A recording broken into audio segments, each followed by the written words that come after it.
High school plans to attend college. Stay senior. Welcome, Bulldog football fans, to Oologah, Oklahoma. It's the site of the last regular season game, Wagoner Bulldogs versus the Oologah Mustangs.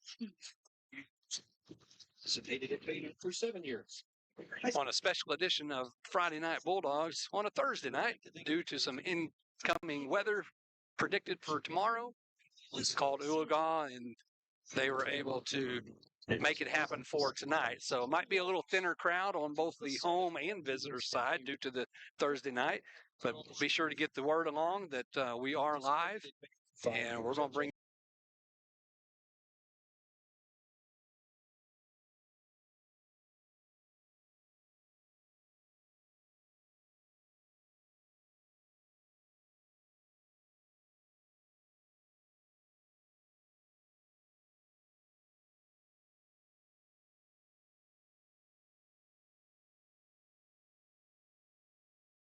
continues to drop and the wind continues to pick up.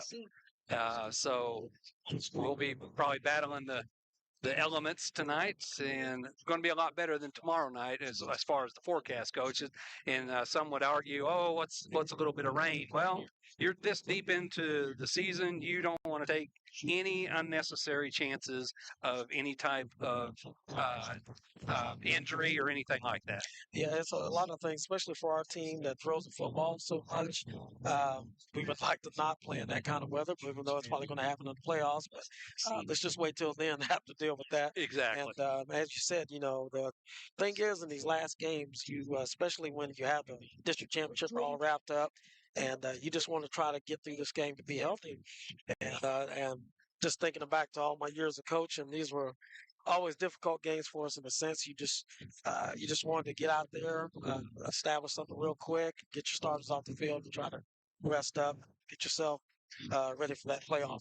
Absolutely, and we are hopefully getting into playoff mode. Even though this is the last regular season game, the Bulldogs coming in with a record of 9-0.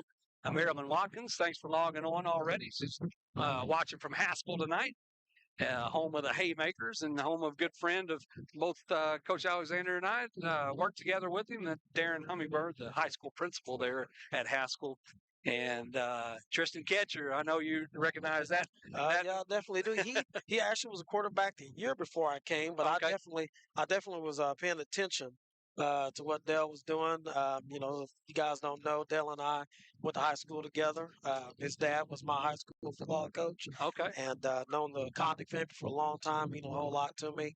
And but I definitely watched that first year, that championship run. That was championship game run, I should say, and it was very exciting to see. And I was blessed and fortunate to be able to be part of all this that following year. He actually asked me to a year previous, the year he went to Wagner, to come join the staff. And I was in my second year, or after my first year, I was going to my second year at Edmond Memorial. Uh-huh. And I thought, well, I'm going to, I just started here. Let me try to ride this out, see how this goes. And got to watch him make it to the state finals. And I got to coach a team that went 1-9. So I definitely said, I think I made a mistake and called him up that next summer and said, hey, is there still some possibilities? And I got really fortunate that he had an opening the previous day that I called before I called. He had found out that one of his assistants was about to get a job somewhere else. So I was able to slip in there. So. And haven't looked back since. No. So that would have been 2006. Yeah, my first year was 2006. The previous year was Condit's first year, and what a marriage that has been. Definitely without its ups and downs throughout the last 19 years. I think it's 19 seasons for him. But that was way back in 2005. We actually traveled to Norman for the state championship game to beat the Clinton Tornadoes, and I believe the final score was 20-7, if I remember correctly. And Tristan was the quarterback at that time, I believe. And war number 4, Tristan, you can correct me if I'm wrong there, but Thanks for logging on tonight. And 34 already have logged on as we're 8 minutes away from kickoff. It's actually senior night tonight. And here we are observing the national anthem, and we will pause for that.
I want to you gave a shout out to Darren Drummybird there earlier. I definitely have to give him a shout out because Darren and I actually coached track together for quite a few Okay, years. that's right. Matt Wagner, and I always tout him to say he is the greatest shot put and discus coach in the state of Oklahoma. 100%. Man, he is very, very good at that craft, and definitely helped us to a lot of regional championships. Yes.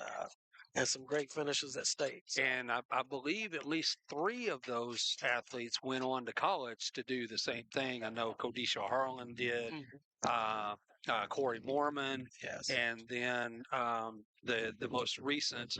Oh,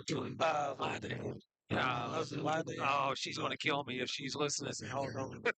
Man, that's bad. I can't remember myself. I turned 50 and now I can't remember right As the Bulldog captains stand at midfield, 99, Zevlin Blalalong. Number 10, Avon Goodland. Number 2, Decaden Ford. And number 19 is Carson Klinger. The captains tonight for the Bulldogs. 5 minutes reads on the scoreboard, so you got time to cuddle up maybe if you're at home and you like your house cool and maybe got the windows open even. You're probably going to shut those pretty quickly. Yes. It's getting chilly out here. Yes, it is. Yeah. I'm fixing to turn 49 myself, and I every month it seems I hate the cold even more. Yes. I really do not like cold weather at all. My wife, not give her a shout out here. My wife loves to travel, and she's trying to convince me to go to places that are cold weather in the mountains. And I'm going to open up my mind, go ahead and try those, but I definitely like some nice tropical weather. Now, I'm definitely not opposed to those trips, but only if I've got the equipment to deal with the weather. So I like the snow and everything as long as I can stay somewhat warm, and knowing that at the end of the day I can at least go somewhere warm. Yes, definitely. So other than that, I want to leave that at home too. So we hope everything is going well for you at home. Tony Owen, thanks for logging on. I want to mention to everybody, again, John has taken the Thursday off as we're on a Thursday night Bulldogs, taking Thursday off. And so we're only going to be able to access one of our chat rooms. So if you want to be involved in that one where we can actually see, make sure that you're on the Wagoner versus Oologah stream. Okay. every week there's actually two different options. One says Wagner versus whoever we're playing, and then the other one just says Wagner. So if you've clicked on just the Wagner one, you'll be able to chat with the people in the chat room with you, but we won't be able to see that as when we see Wagner versus Oologah. So I know that sounds really weird and convoluted, but trust me, that's we apologize. We didn't figure this out till about 2 or 3 weeks ago. So anything prior to that, you might have typed in and like, hey, why didn't they say anything about? Well, we didn't see it. Okay, so just be aware of that throughout the night. You might remind people that maybe text you or say, "Hey, why aren't they saying anything about the comment I made?" Well, that's probably it. So we appreciate the 71 that are logged on already. If you are on that Wagner stream, again, we don't know the numbers there. And as the Bulldogs take the field, I believe that's number 26, Anthony Coleman, leading the charge for the Bulldogs.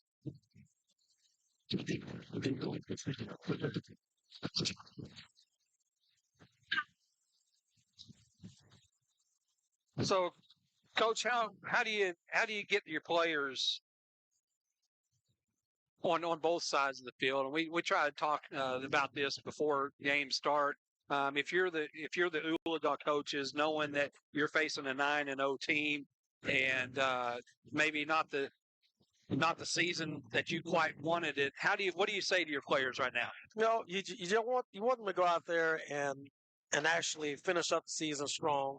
Of course, you didn't accomplish your goals that you wanted to do, and that's disappointing. But you just want to go out and finish strong. It's an opportunity to, no, of course, not to save your season, but to save a little face to go out and beat somebody that no one expects you to beat. And it is a great rivalry. Yes. It's kind of funny coming to the stadium. I've had so many big games here, and big games against Oologah on neutral sites. So I'll have some good stories about some of that later. But nothing would be better for them to beat Wagner tonight. And here's the opening kickoff, short kickoff, and it'll be picked up at about the 30. That's Goodland. Goodland trying to get to the outside. He does turn up the corner, and he'll return that for about 8 yards. And the sophomore, Leland, just really has come on this year. Showed a little bit of promise last year, and he's not very big, but man, he's fast. Oh yes, he is. He's got some moves, and I had the pleasure of my last year of coaching. I was also offensive coordinator for the freshman team that year, and he was on that team. And he was definitely a big part of it. And yeah, he's a good player, man. They got a lot of weapons on offense. 1st and 10 for Wagner from the own 38-yard line. This will be Trenton Edward, and that front four. Coach, if there is a strong point on this Oologah defense, it's that front four. Yeah, I talked to Travis Bryant, offensive coordinator, earlier today, and he said that front seven is pretty dang good. I mean, they're not only are those three down linemen, those backers are all really good. 72 here is a very, very physical player. Okay, so here's, as you can see, there it is. He got the face mask. No gain on that previous play, and Charbonneau is ahead for 2. And it looked as though the referee might have missed that face mask, but it came in. Yeah, you got it. Subby, thanks for logging on. Sandra Gabes, go Bulldogs. Sandra watching from the Netherlands, and I'm sure Tim will be. Actually, he is standing right about at the 43-yard line. I see right on the 45. That is Tim Gabes and his mom and dad. I believe Sandra is the mom and Peter is the dad. But anyway, they are watching from the Netherlands as he is our foreign exchange student this year. Yeah. Yeah, I'm surprised it was just a 5-yard face mask there. Just like I really felt like he yanked on it. Yeah. Yeah, I was talking, didn't even recognize. I was like, wait a minute, that's not 15 yards. Yeah. So that was Trenton Edward on that previous run. He'll get first down yardage to midfield. So the Bulldogs will have the ball 1st and 10 on the opening drive of this ball game. Here's Charbonneau. throws it out in the Well. flat underneath to Matson Swanson. Swanson with some blockers in front. And, Coach, we see so many weapons that Wagner has, whether it's in the backfield or receiving, and of course you got Charbonneau as well. And you just got to pick your poison. Oh yeah.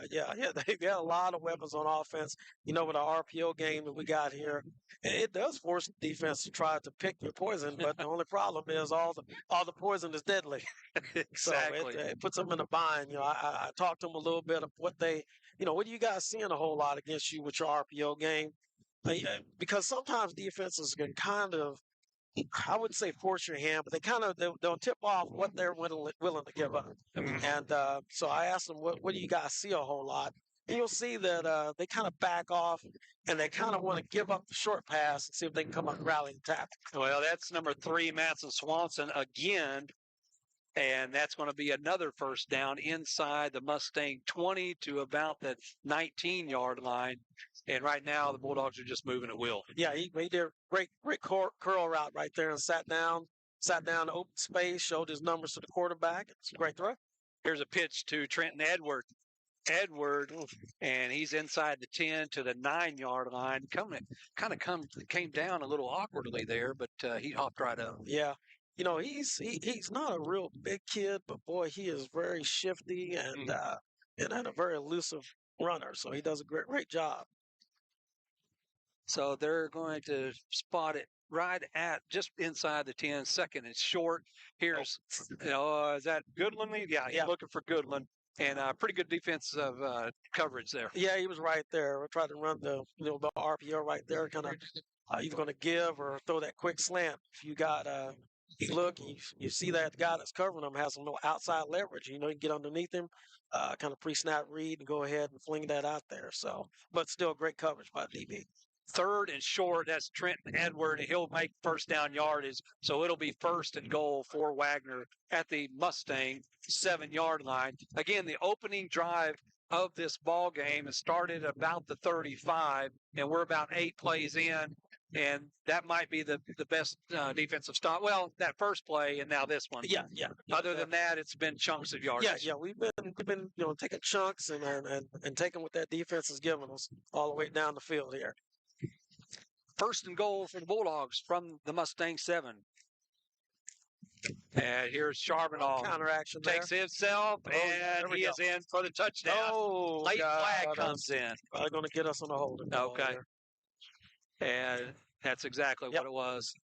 Number 4, Charbonneau just kind of patiently picked his way through right up the middle, but we couldn't get away from that holding call. Yeah, definitely couldn't. Nice blocking scheme there, though. Go ahead and run the counter.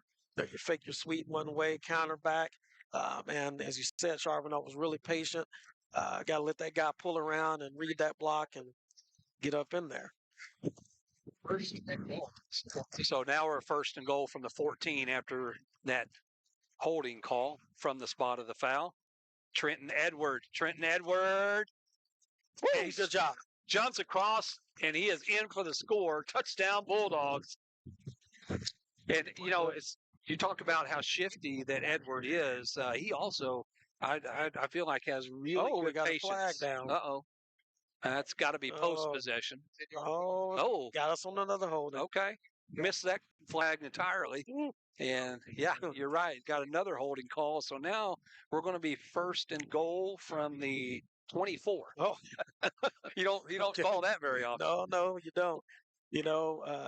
And I know I listen to whenever another one of my fellow coaches, Nick Humphreys, was on here. And I know he said kind of like a tip-off thing that you really try to run sweet to your sideline a lot to not get the holding call, but that kind of worked against us that time. All kinds of time for Charbonneau. Throws it into the end zone and just throws it out of bounds. And he had a lot of real estate in front of him. I thought he was going to go ahead and tuck in and run there a little bit, but really try to go look for that guy in the end zone. Rocky Mitchell, thanks for logging on, and thanks for the shout-outs. Great Scott Fireworks. It's Kale's grandpa watching from Coweta. And again, if you want to interact with us in the chat room, make sure you're on the Wagner versus Oologah stream, not just the Wagner one. I won't go into the details again. Here. I feel like he's backed up. There you go. That's Coleman. Coleman makes a move. He's inside the 10, and puts his head down, bulls his way to the 3-yard line. And I think that was still first down, right? I think so. That was an example of what I was talking about right there. They were all backed up. He was single. Defensive back was way backed off, and they just took what they gave him. Just ran a little hitch route, and put a move on, and let's athlete on athlete to see if you can tackle us.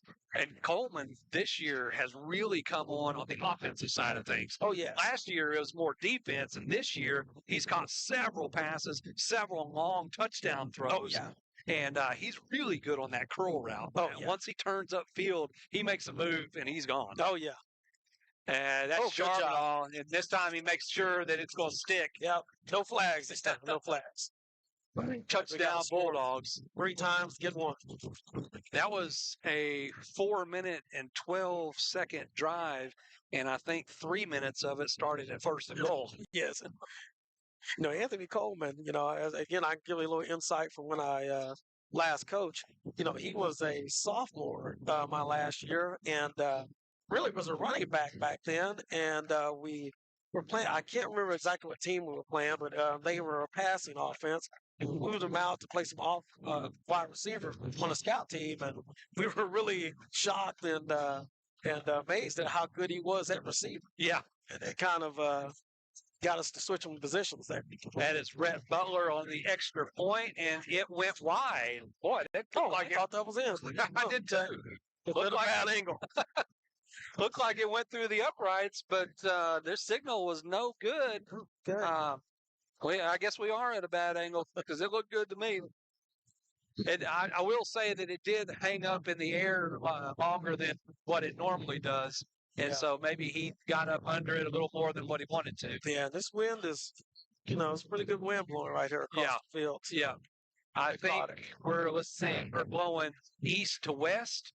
The field is blowing north and south, and so that would make sense as they would have pushed it far right, and I guess that's what happened. Yeah. So the score remains Wagoner Bulldogs 6, the Oologah Mustangs 0, 7:48 on the clock. Again, we thank you for logging on and getting caught up. Stacy Vincent, Stacy and Jeff watching from Rocky Point. Keaton Cole, I know you recognize that name. Yeah. Keaton made it on, and David Murray's. All right, looking and sounding good. David and I played football together way back in the early 90s. He was part of that Showergate team. Yes, I've heard that story. And here is that onside kick. That is live. And did Wagoner get it? Yes, they did. I was going to say, if Oologah watched film from last week, I think the one thing that you definitely need to be prepared for is an onside kick. Yeah, absolutely. It is. We're high poops, onsides. We got all kind of tricks going. So, Bulldogs have been really, really good on special teams this year. Rhett Butler, I tell you what, I think he can do this with his eyes closed now because, like you said, just watch even just one game, and you're going to figure out, hey, we better be ready for an onside kick at any moment. point. Yes, any moment. So now the Bulldogs have had the ball 1st and 10 on the Mustang 47. Here's a quick hit over to Goodland. Goodland not able to get out of the grasp of that first tackler, but still not bad yardage on first down. Yeah. Those bubbles out there, that's a kind of extension of your run game. Just a little quick hitter out there, just get you a few yards. Karen McCollum, thanks for logging on. Mark Jones watching from Buffalo, New York tonight. Thanks, Mark. Nice counter. And I'm sure, that's Edwards still on his feet down the side. Cuts back to the inside. I said, very elusive. Yes, he is. I thought they had him bottled up for sure, short of first down yardage, and he just able to weave his way in and out through it. We got a Mustang down on the field right now. It looks like he's going to be okay. Although I think they're going to sub him. Yeah, they better. If he is, he's going to stay. Let's say he's not going to make it. Okay, looks like they've taken it to either a timeout or an injury timeout. Is number one still he was limping there for a while, and then he started holding his gut. So they're going to have to get him straightened out as the Bulldogs are looking at a 1st and goal from the 9. And Leland going back to those onside kicks. What last week it was 3 in a row, I believe. Yeah, they did. Yeah, it was onside. Then he kicked a high pooch, which is basically almost an onside because of just positioning where you want it to land. And then yes, they did another onside kick. So after we score, you might see another one. Yeah, for sure. So we are back to the action with the Bulldogs. First and goal from the Mustang 9. And, well, the teams were ready, but the refs weren't. Yeah, refs aren't. Come on, guys, get out here.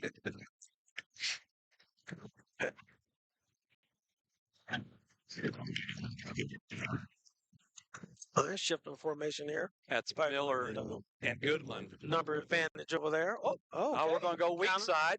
Counter. Charbonneau. Action. Oh, he got somebody. Oh, said he hit the ground. Okay. It was Goodland. Yeah. I thought he was looking at the shorter route, and he really zipped it in there. He zipped that in there. It was Goodland along the backside, and they said he hit the ground first. So. Yep.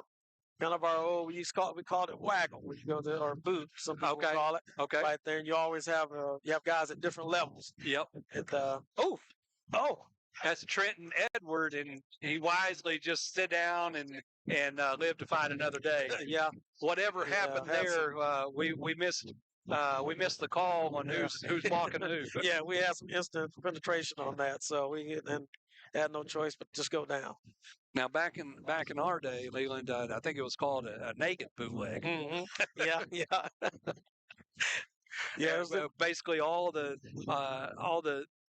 motion goes left and you go right. Oh, yeah. It's just you and probably one lone defender. Yep, that's it. As everybody else goes with the motion. Here's Charbonneau looking near the. Oh, okay. Play a little defense there at the end of that. Coleman trying to make a play on the ball, but almost batted it into the arms of the Mustangs. Almost did.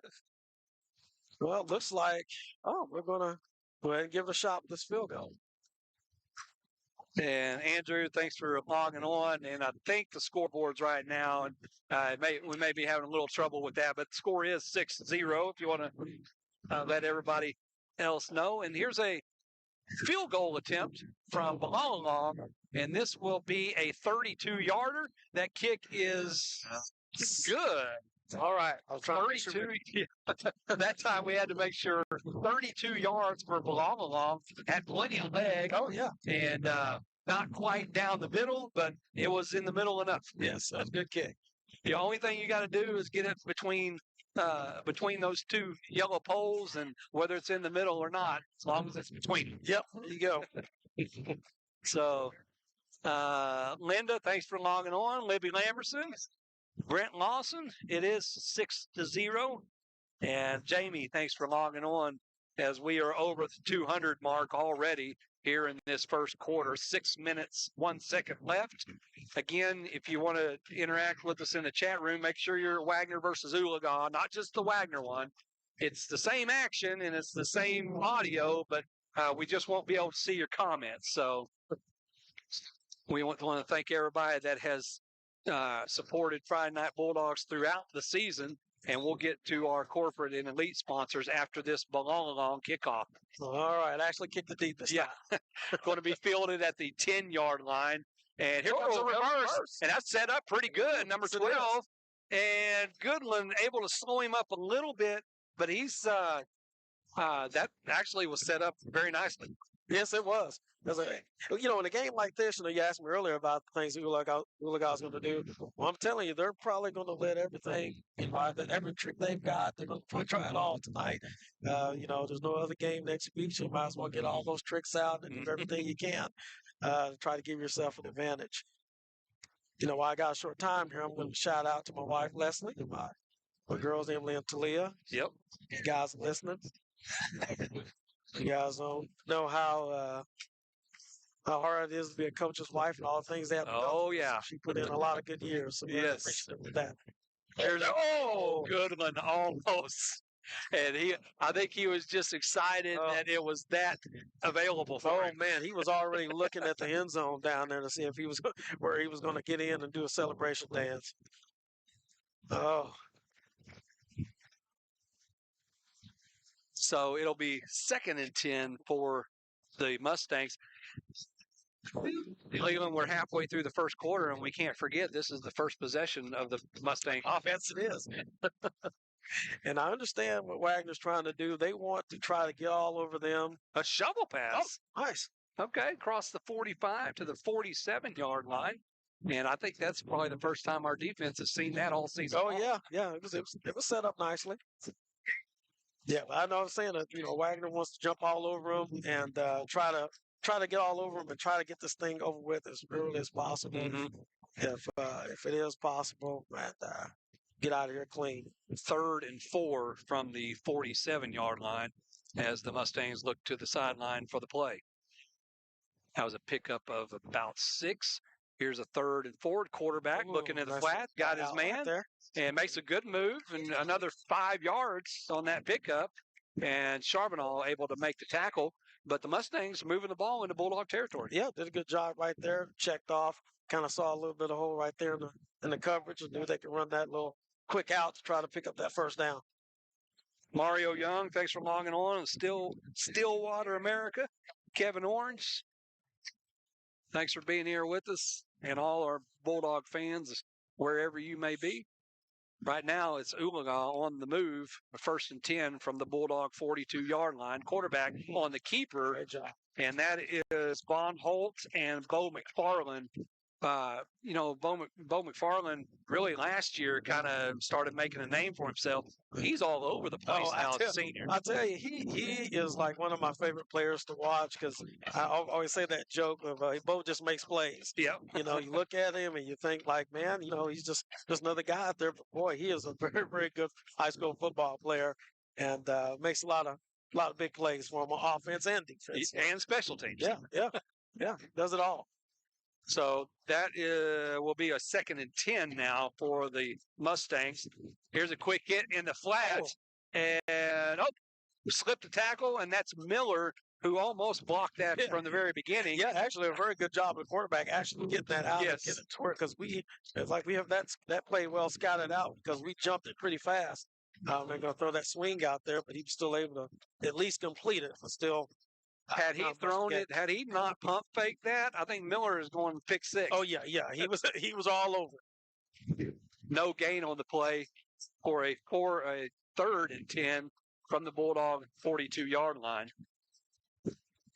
3 minutes, 25 seconds left in this first quarter. Wagner now 9-0. And here's the quarterback rolling to his right, and he's hit as he threw.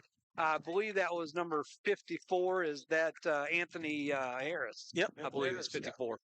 Yeah. Job. And forced maybe a little bit earlier throw than what the quarterback wanted to. That was a 3rd and 10. Incomplete pass makes it 4th and 10. And now all of a sudden the Oologah offense has kind of sputtered out there. Yes, they have. And now they will punt on 4th and 10. He thought about it. Yeah. There. That's a good bounce for Oologah inside the 10 to the 8-yard line. So we got a flag come in. Not sure what that's going to be.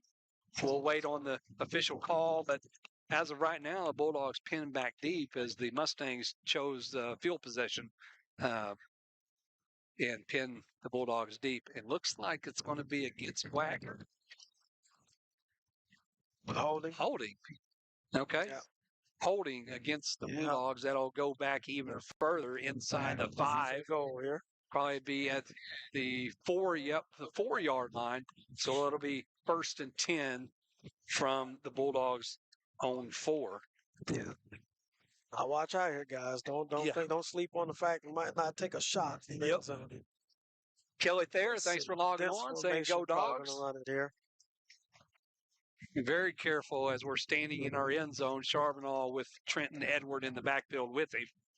Yeah, this will be pretty safe bet. And here's Charbonneau into the secondary and out to the 20. And just like that, the Bulldogs went with their back against their own end zone to a pretty comfortable position.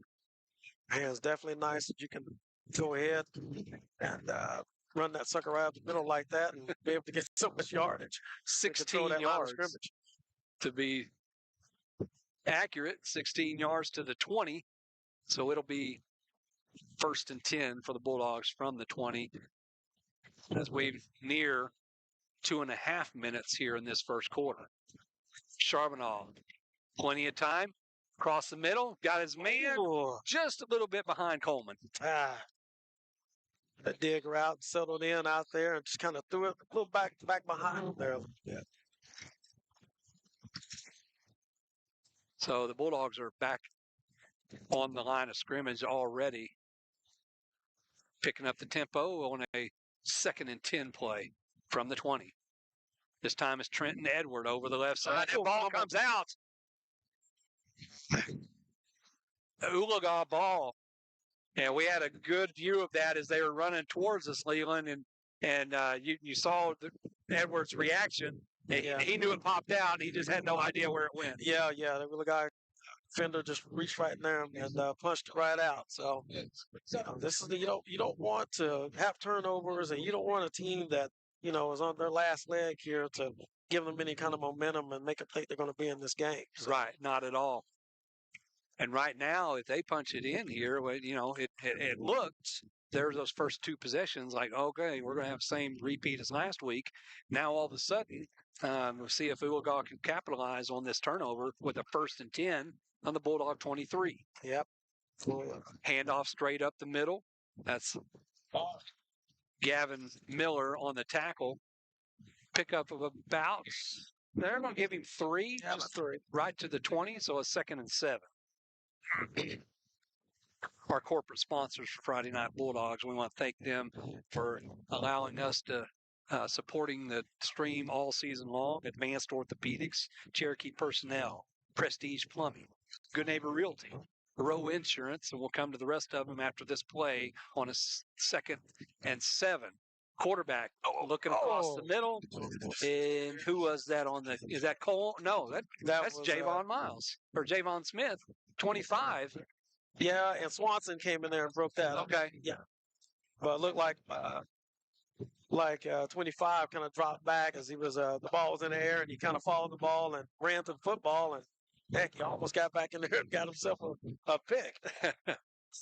Row Insurance, Richard Gray, Kevin Grover, GMC, Moore Lancaster Agency, Bank First, Apex Title and Closing, and Beth Johnson of Good Neighbor Realty, our corporate sponsors of Friday Night Bulldogs on a 3rd and 7. Quarterback looking for, and he finds his receiver, but McFarland probably disrupted a little bit of that timing, and quarterback threw it a little bit sooner than he wanted to. Oh, yeah, definitely, man. We came off the edge there and right in the quarterback's face there. So before he knew anything, he had to let that go.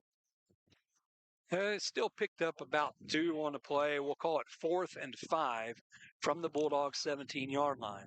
All right, watch the ball here. Going to be a long count. Yeah. Don't move. Watch the ball. It's funny how everybody in the stadium knows that sometimes, and still the kids will jump. Quarterback looking in the flat, makes the catch, and that is short. Going to be short. Yep. Charbonneau, and that is Ford, I believe. Oh, they're going to give you forward progress to the 10. Oh. Still not going to be enough, though. Not enough. So the Bulldog defense holds and will create the turnover on downs, 1st and 10 from the 15. It looked to be shy of the 15, and then when they spotted it there, I thought they're going to have to be at least close enough for a measure. Yeah, they gave a great spot right there, so I'm glad we held them short there.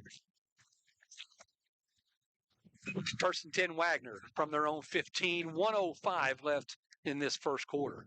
I got Tayshawn Williams in the backfield now. Charbonneau. He's going deep. That's Matson Swanson. Oh! Just beyond his reach. And if the Bulldog fans remember from last year, Swanson caught a long touchdown right here in this very spot. It's just on the other side of the field. We were going the same direction. And I believe Christina, his mama, had recorded that off the Friday Night Bulldogs page and posted that as a highlight. Oh, yeah. One thing, you play the Wagoner Bulldogs, you are going to get a post right over top thrown on you. That's a good collision there, What? just shy of the 20. Tayshawn Williams on the reception.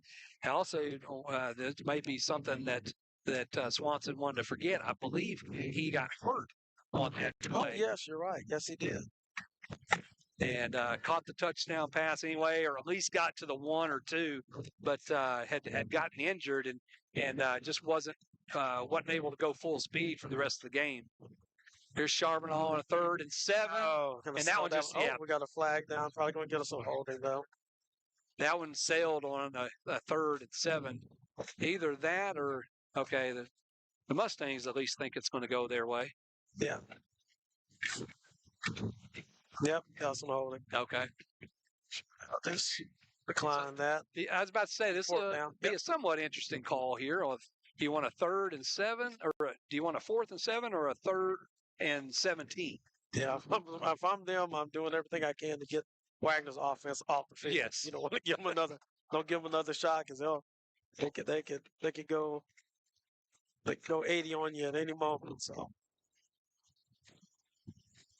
And it looks like they are going to decline that penalty. It'll be 4th and 7 as Bilal stands at his 5-yard line to. Oh, looks like we got a flag on our sideline here.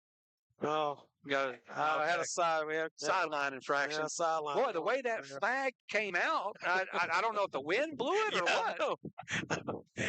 To be honest, I thought it was laying on the ground, and one of our players picked it up to throw it back. Hey, you forgot your flag, but it actually came from the side judge. The funny thing is, I almost thought I was here in the stands. It was so high in there. I was like, whoa, somebody got a flag up here? So Bilal will punt it away. Line drives, spiraling, takes a great bounce, and will roll dead at the 22-yard line. Now, again, I think he was standing at his 5. Oh, yeah. And it's going to roll dead, so that's 45, 55, 65, 75, and well, I'm going to say a 75-yard punt. Yeah. I always hated that when they count punt yardage. It's from the line of scrimmage and not where they punted, which is 10 yards at least further back. Hey, man, you cut me short on some yards here. That's moving that thing. Pape's logging on. Thanks for logging on. Randy Pape and family. And here are the Mustangs trying to put something together here. Although after all of this, as we come to the end of the first quarter, after all of this, Leland, we're only up 9-0. I know. Yeah, that's you look at it all, we're still really a close ball game here. So probably not we're playing well, except for the little turnover we had, but probably not how we wanted it to go. Right. And certainly not the way last week went. Oh, yeah. I mean, it might not be exciting for fans, but as coaches, if we can get a game like that, we're very, very happy. There's nothing better than going in at halftime and you're not in there game planning. You're in there sitting down, kind of relaxing. Yes, yeah. So our elite sponsors of Friday Night Bulldogs are Shipman Funeral Home, Armstrong Bank, Aspire Health, Arvest Bank, Blue Sky Bank, Smoking Sisters on Dewey, Meats and More, Wagner County Abstract, Al Drug, Bonnie's Flowers, and Smoking Sisters on Main. And we thank them for their support of Friday Night Bulldogs throughout this season. Be sure to stop in those places of businesses and then give them your business if you've enjoyed Friday Night Bulldogs. Leland, unfortunately, this will be the last time that we're able to mention our sponsors on the stream, because when we start playoffs, then it's solely sponsored by the OSSAA. Oh, yeah, definitely. So please keep that in mind as we go into the playoff season. We are not intentionally leaving them off. We have appreciated their support all season long, but due to OSSA regulations, we are not able to mention any other sponsor other than them starting in the playoffs. Yeah, that ball is a high. That's sharp. And that is there you go. So what happened, Leland, is the quarterback is a RPO, and he got hit and decided that he was going to throw it, but it was more of almost a push pass.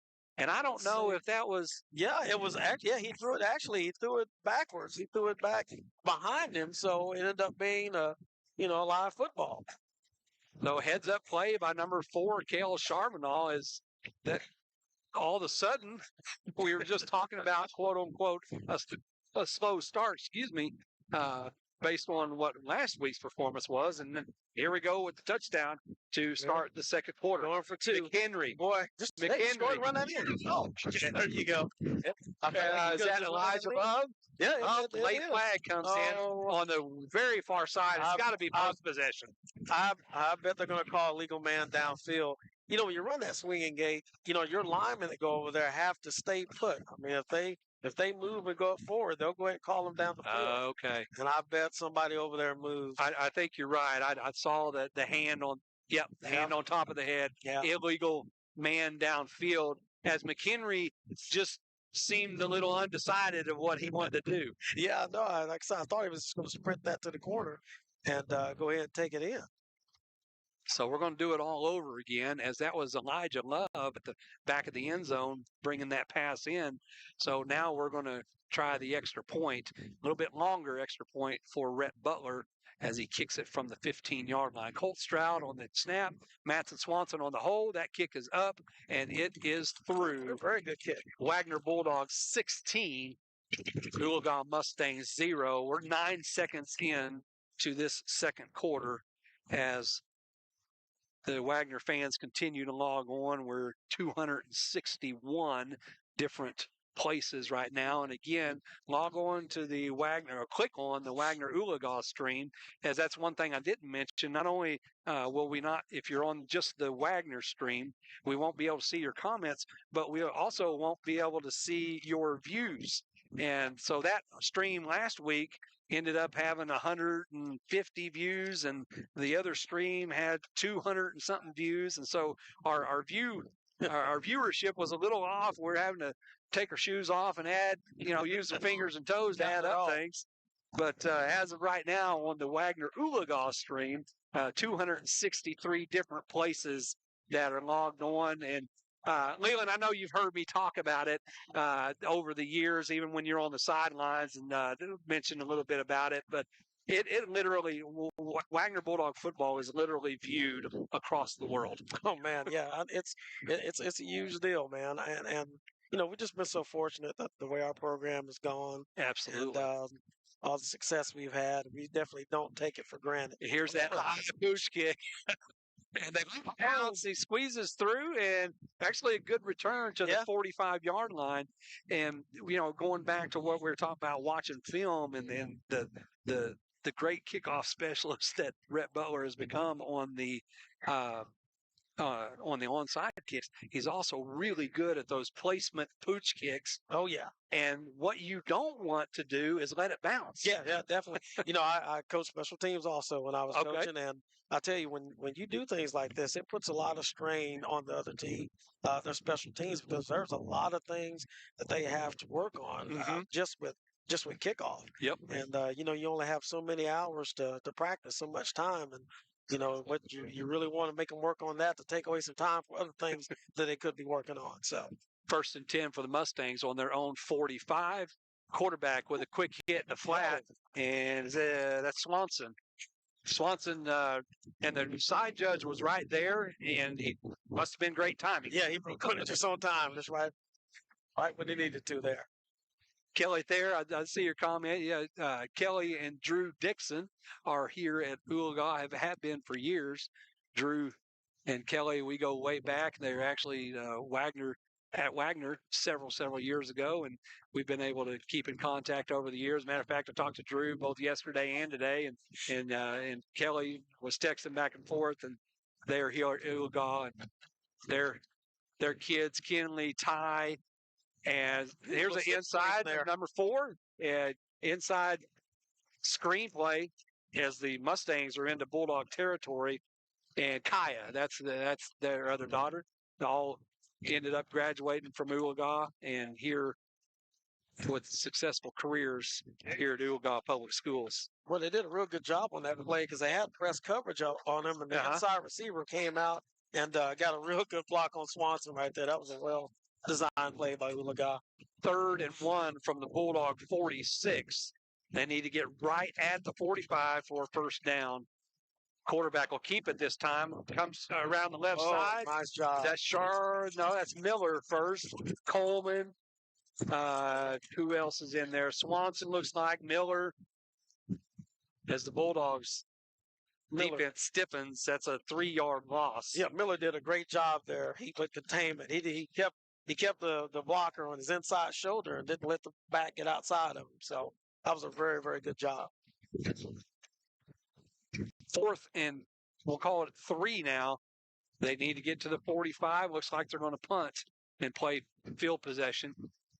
Oh, that is backfired a little bit that time on the Mustangs. As the first time they punt, it almost looked like the punter has the option of running it or kicking it. He looked to hesitate there and just wasn't able to get the connection on the ball. So some teams do that rugby style kick. They kind of give the kicker kind of the green light that if you see it, go ahead and run, or go ahead and kick it. And sometimes they get a little kind of caught in between what they're doing there, and they don't really get a good kick on the football there. So Shirley Goodwin, thanks for logging on. Kathy Boyer. Shirley Harkins, she's Aunt Shirley to Cale Charbonneau watching for Tennessee tonight. Kathy Boyer, Steve Wilson, thank you guys for logging on. James, I'll come back to you. Here's Goodwin. Hold the call here. Goodwin across the 30 to 31-yard line. His ankle. It's not good. And he is still down, as it looked to be a clean tackle. And I hate to say that I don't want to insinuate that they're, dirty tackle or whatever, but or routine maybe is a better way of putting it. But it looks like a clean tackle. Maybe kind of rolled the ankle as he went down. I hope that's what's going on here. And he does pick up. Okay, so I believe it was a holding call again on the Bulldogs. So at least some first half talking points. Definitely going to have to talk about those holding calls. Yeah, you don't want to make all these mistakes like this. But I mean, I guess if you're going to make them, I guess you make them that last regular season game and not carry it off to the playoffs. Right. James Clayton logging on. Thanks, James, for an 88 grad, I believe, of Wagoner High School. And his dad also, James. And I know they logged on several times last year and coming in this year as well. Here's the Bulldogs on a 1st and 20. Charbonneau with plenty of time, now flush to his out of the pocket, decides he's going to run. And as always, 1, 2, 3. There were 3 tacklers that were not involved on Yes, in the upper levels of football, you tell the quarterback to go ahead and slide and get down, but Charbonneau with his size, he'll go ahead and lower his head and lower his shoulder and go ahead and take some contact. So and I have a feeling too that with his dad and uncle watching, and after this play, I'll come back to that. That's Decaden Ford. Nice. Ducks under 1 tackle, now crosses the 30 to the 31, looking for first down yardage. Wagner thinks they have it. He's got it. And he does have it. 1st and 10 for the Bulldogs, as it started at a 1st and 20, and now they're out to the 32-yard line and have a first down. But both Cale's dad, Miko, on the sidelines, and just as we were saying that, his Uncle Chris is walking up straight in front of us, and he's sitting right a couple of rows ahead of us. I have a feeling that if Charbonneau even had a thought of sliding, that either Miko or Chris would probably meet him out there on the field. Yeah, I don't think they go over well at Charbonneau house. Those guys aren't. They don't look like they'd be some guys to avoid contact and slide. Shirley and Great Scott, you guys can confirm that in our chat room. But nice slant. That's Swanson on the slant. And had he not been tackled there at the 45, he was gone. He was gone. That's the thing on the slant. I'd always tell my wide receivers, once you catch that slant, you turn upfield, as soon as possible. If you can get away from that corner and safety, you can get turn up before he can get to you, man. You can take it to the house. Yep. 1st and 10. And this is Tayshawn Williams straight up the middle into Oologah territory. And he will pick up first down yardage across the 45 to the 43-yard line. And you just get this sense, Leland, that the Bulldogs are getting into this rhythm, and they finally settle in and say, all right, enough's enough. Oh, yeah, they got the offensive rhythm going here. Good tempo going. 1st and 10 from the Mustang 43. Charbonneau hands off to Tayshawn Williams again. Williams puts his shoulder down, and he'll be met at the 39-yard line. He's still going to pick up about 4 on the play, but he's tapping out. Tayshawn's a little. It's like, Coach, come on now. Yeah, he is. I don't see Trent down there. Trent's kind of leaving him out to dry.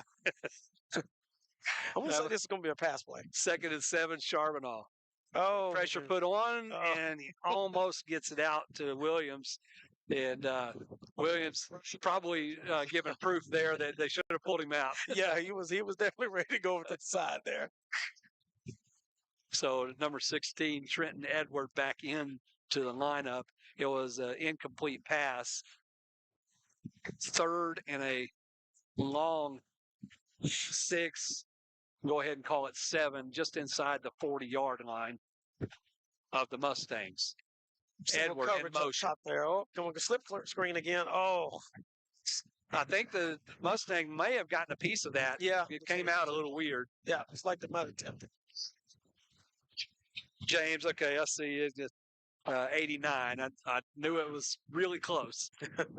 So the Bulldogs actually are going to send the punt team out on the field with lost yardage, about 4 on that play. It'll be 4th and 11 now from the 44. And Leon, I'll be honest, and it may be just a farce, but I'm a little surprised they sent the punt team out. Yeah.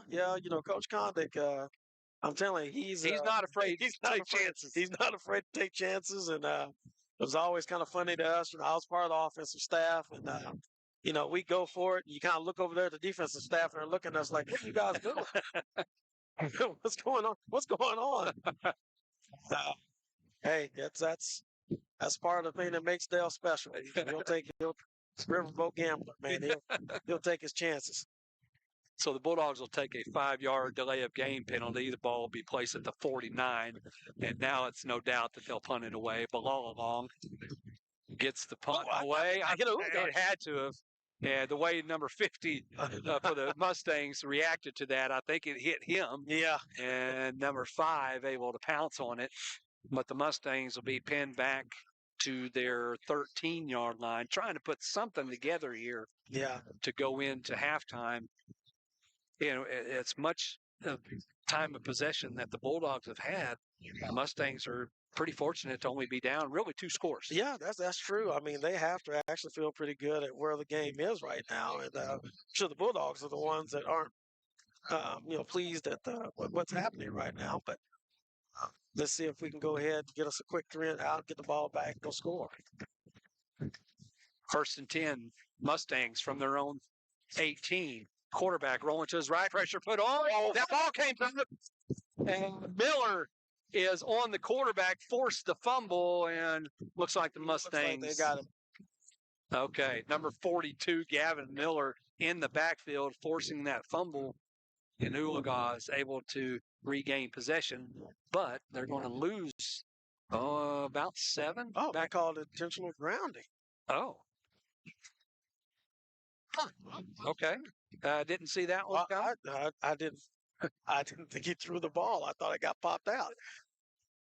Oh, if that's the case, well, they will be backed up. Well, I tell you, Oologah probably was hoping that it was called a fumble because now they're backed up to the 6-yard line.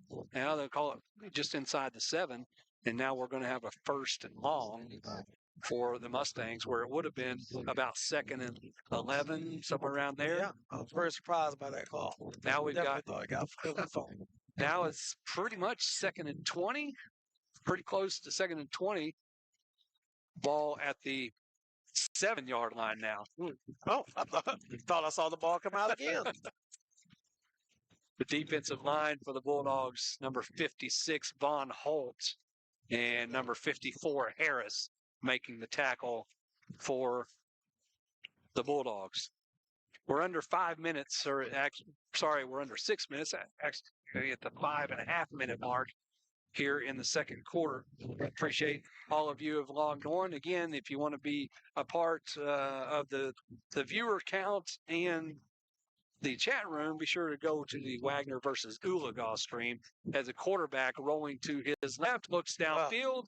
He had the man there, but he had to drop it in just right as Miller was on the coverage. Yeah, he did a good job of getting underneath that. You know, sometimes the outside backer's responsibility on the pass is to underneath that underneath the deep out or the curl flat area and kind of disrupt the pass there.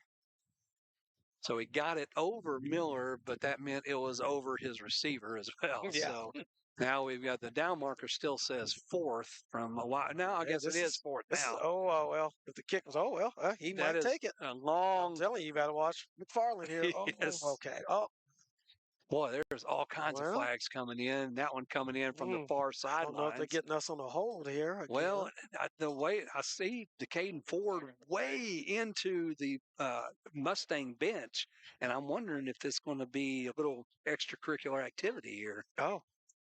We're waiting on the call. Having a little bit of conference right at the numbers on the far side of the field. It looks like we're thinking it's on us because we're backing up. Well, it's just always odd when where the flag comes from. Yeah. And this time it was way on the other side of the action. Yeah, and as coaches, we would really get upset whenever a flag is thrown somewhere that's far away, that's not even involved in the play. But I understand. I mean, if something's obvious, you got to call it. But sometimes you're like, that didn't have anything to do with the play. Another holding call against Wagoner, which that's about the only penalties that we've had.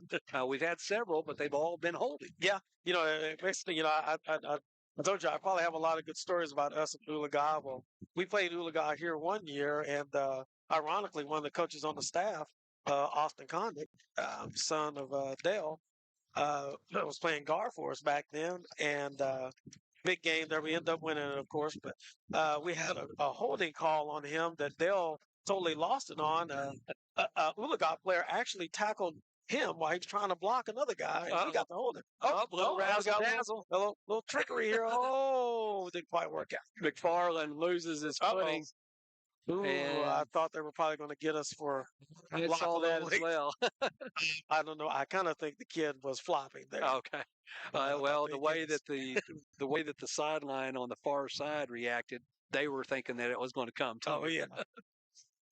So a lot of action there and no gain on the play. Yeah. At the 49-yard line of the Mustangs, Charbonneau flushed to his right. Now finds his man. Decaden Ford makes the catch. Boy, he would have caught that cleanly. He might have went and scored. Yeah.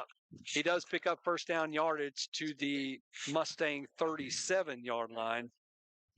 So the Bulldogs looking, as we get to the 4-minute mark, looking to widen this gap going into halftime right now with a 16-0 lead. This time is Trenton Edward. Edward not able to get up to full speed, but even with that being said, still picks up 4, maybe 5 yards. Yeah, nice little surge there by the offensive line. We'll call it a pickup of 4, 2nd and 6. The ball is at the 33-yard line. Carla Johnson-Smith, thanks for logging on, watching from Taylor's Ferry tonight. And here's Trenton Edward spinning, looking for first down yardage. It's going to be close. And they've given him the first. I thought I saw the signal. Yeah, I thought. Yeah, there it is. 1st and 10 for the Bulldogs. The ball is at the Mustang 27-yard line. Bulldogs already back up to the line of scrimmage for the next play. Here's Charbonneau. Looking to his left, finds his man. That's Matson Swanson. Job. And good tackle by number 5 for the Mustangs. For we know Swanson is very elusive and a whole lot of speed. Oh, Had he yes. gotten out of that, he was in for the touchdown. Oh, yeah. Yes, he is. Good job of catching that, spinning out of it. And really good tackle by the Oologah defender there. Second and 1, just shy of first down yardage. Here's Charbonneau over the left side, makes a couple of moves, and he is in for the score. Touchdown, Charbonneau, and it looked like he just kind of glided through there. You know, when he gets in the secondary, I think a lot of those guys out there kind of really are really thinking like, do I really want to try to tackle him right now? Yep. Even not being at full speed, you still having that doubt. Oh yeah. My boy, live to fight another day and go ahead and let him have that one. So the Bulldogs, with a 22-0 lead, Belong will try to make it 23. Swanson on the hold. Stroud on the snap. The hold. The kick is up and good. Wagoner 23. Oologah 0. 2:48 left in this first half. Now, I think you better watch out for Dale Connick here. He might want to try to do a little something tricky here to try to get one more in, try to extend this thing at halftime so we can, go to the second half and be a little more relaxed. Now, I said that was Colt Stroud down there on the snap, but they may have left. They may have left Griffin in there. I say he 75 was coming off the field, and I don't see 60. So maybe. Yeah, We'll have to 60 right there. Yeah, I didn't notice when it came off. We'll have to check that out. As at least if you're a Bulldog fan, you're hoping we're going to have another opportunity to check. I'm sure we'll have some. As we near the 300 mark again, if you want to be counted in the viewership, which we do, we want you to be up there, and because we want to make sure that our FNB sponsors know that, hey, the people are watching because of you, and we thank our sponsors. We'll talk more about them at halftime, as looks like it's going to be Rhett Butler on this kickoff, and he's going to placement pooch. They're going to let it bounce, and luckily, for the Mustang fans, it bounced right into the player's gut. Boy, that's and just very dangerous. Yeah, that's very dangerous. As you said earlier, let they hit the ground because it could actually bounce back the other way. Mm-hmm. And if it does, which is what happened last week. Yeah, and I believe it was Bo McFarland. Just he didn't even have to go to the ground for it. It just right there in his gut, right there. Yeah, so yeah, we would definitely teach our guys on those high pooches to get underneath it, and a lot of times just fair catch it. Yes. So with 2:45 left in this first half, the Mustangs will have the ball 1st and 10 on their own 30. Quarterback rolls to his right, a quick hit in the flat. That's Charbonneau on the tackle. And I was just about to ask you, Coach, if you're in Oologah's position right now, being 23 down, into your, not great field possession, do you just run out the clock, or you try to do something here? No, I think you're still going to try something again. Last game of the season, you just no need. I guess you'll probably be cautious. Just try to do everything we can to try to score. Yep.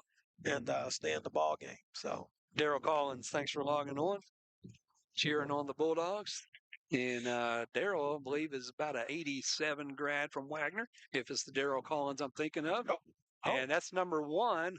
The way he reacted to that first spin, I thought he fumbled. I did too. I thought it came out.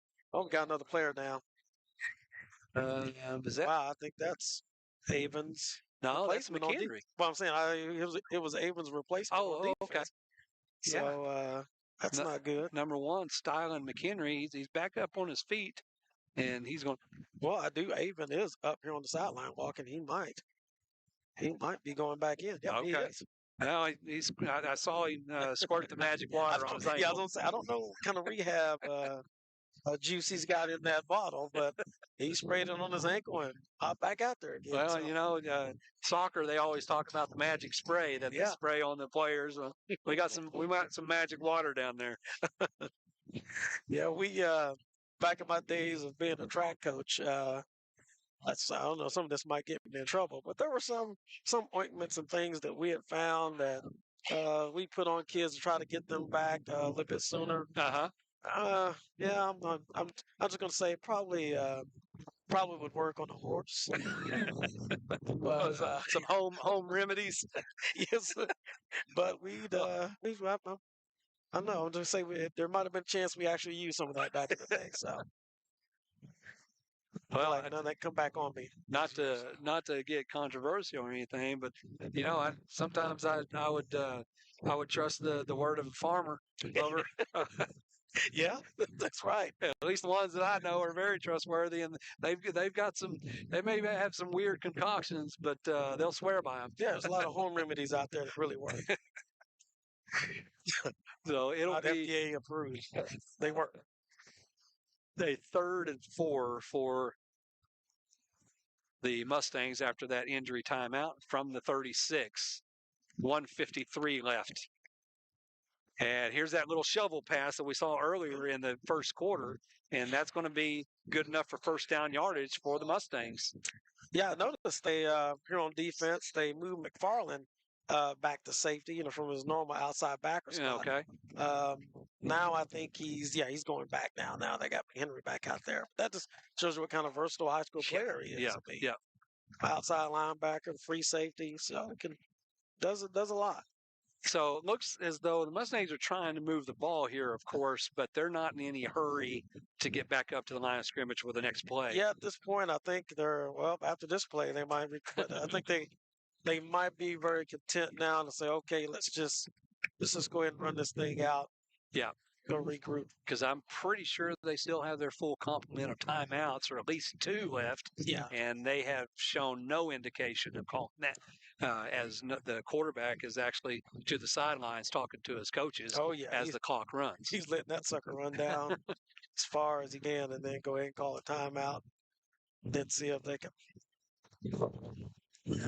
Sarah, try to run one. Saray Davis, thanks for logging on. I know she's a Wagoner grad. I won't give you ear away there, Saray. Jason Miller, if that's the Jason Miller I'm thinking of, he's watching from Edmond. Jason Miller, a 91 grad. Jason, you can correct me if I'm wrong, if this is the wrong Jason Miller I'm talking about, but he wore number 43 back in the day. I have no idea why I remember that, but Jason, like I said, you can verify that. He was a Bulldog back in the early 90s. Hey, I see Kevin Swanson's giving us a shout out here, giving me a shout out, and Kevin, boy, you're talking about a huge Bulldog backer right there.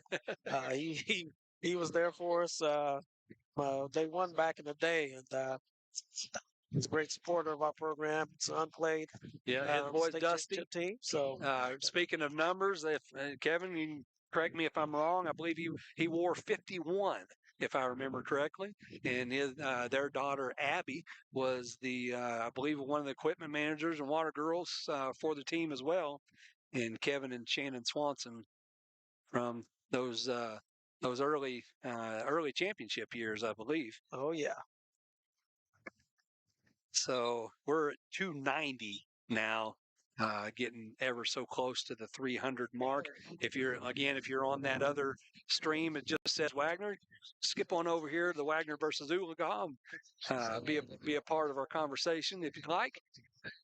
And we've run that clock down to 27 seconds now. This second quarter, it's a 3rd and 13, and that'll be a handoff straight up the middle. And probably going to call. Yeah, we got a timeout here. Okay. All right. So we'll make them. Wagner. Why not? Wagner going to take a timeout on a 4th and 8. You never know what can happen. And we call it special teams for a reason. Oh yeah. There's some crazy things that can happen during that time. Oh yeah. Now if we have a block set up that we've been working on, we might see them go after it here and see if they can get a block punt here. Brooks Ladd, Brooks middle school student, saying let's go Bulldogs. And Brooks, thanks for logging on. And Billy Bob, you say you're watching from Africa and hope you're not pulling our leg. We've actually had a few viewers. Philip Erasmus actually last year introduced himself to us, and I've seen his comments on a couple of things of watching our girls softball team throughout their season. He was watching from South Africa. And that was starting last year. So, Billy Bob, if you're watching from Africa, I want you to give us another verification of that. We appreciate you logging on. Missy Chavez. Missy, if it's the Missy I'm thinking of, longtime Wagner resident, and her and Brian, and I believe I'm living in McAllister now, watching Bulldog football. Oh, we went after it. We're going to get it. Hey, this is a good return. Yeah. Kick right here. Here's McFarland. Oh, there he goes. There he goes. Now he's got a walk belly. It's look at this. Oh, and this time it's. I'm telling you, this is amazing. They had him. There was eight Mustangs down there. Had him ball boxed in, and he found some way to get out. I'm telling you, that kid just makes plays. The punter was just able to slow him up enough to where the pursuit caught him, or he would have been dancing in the end zone. Oh, when he went down, I immediately looked at the clock because I was thinking, oh, maybe it'll just become So that's going to be the end of the first half. Wagoner Bulldogs 23, the Oologah Mustangs 0.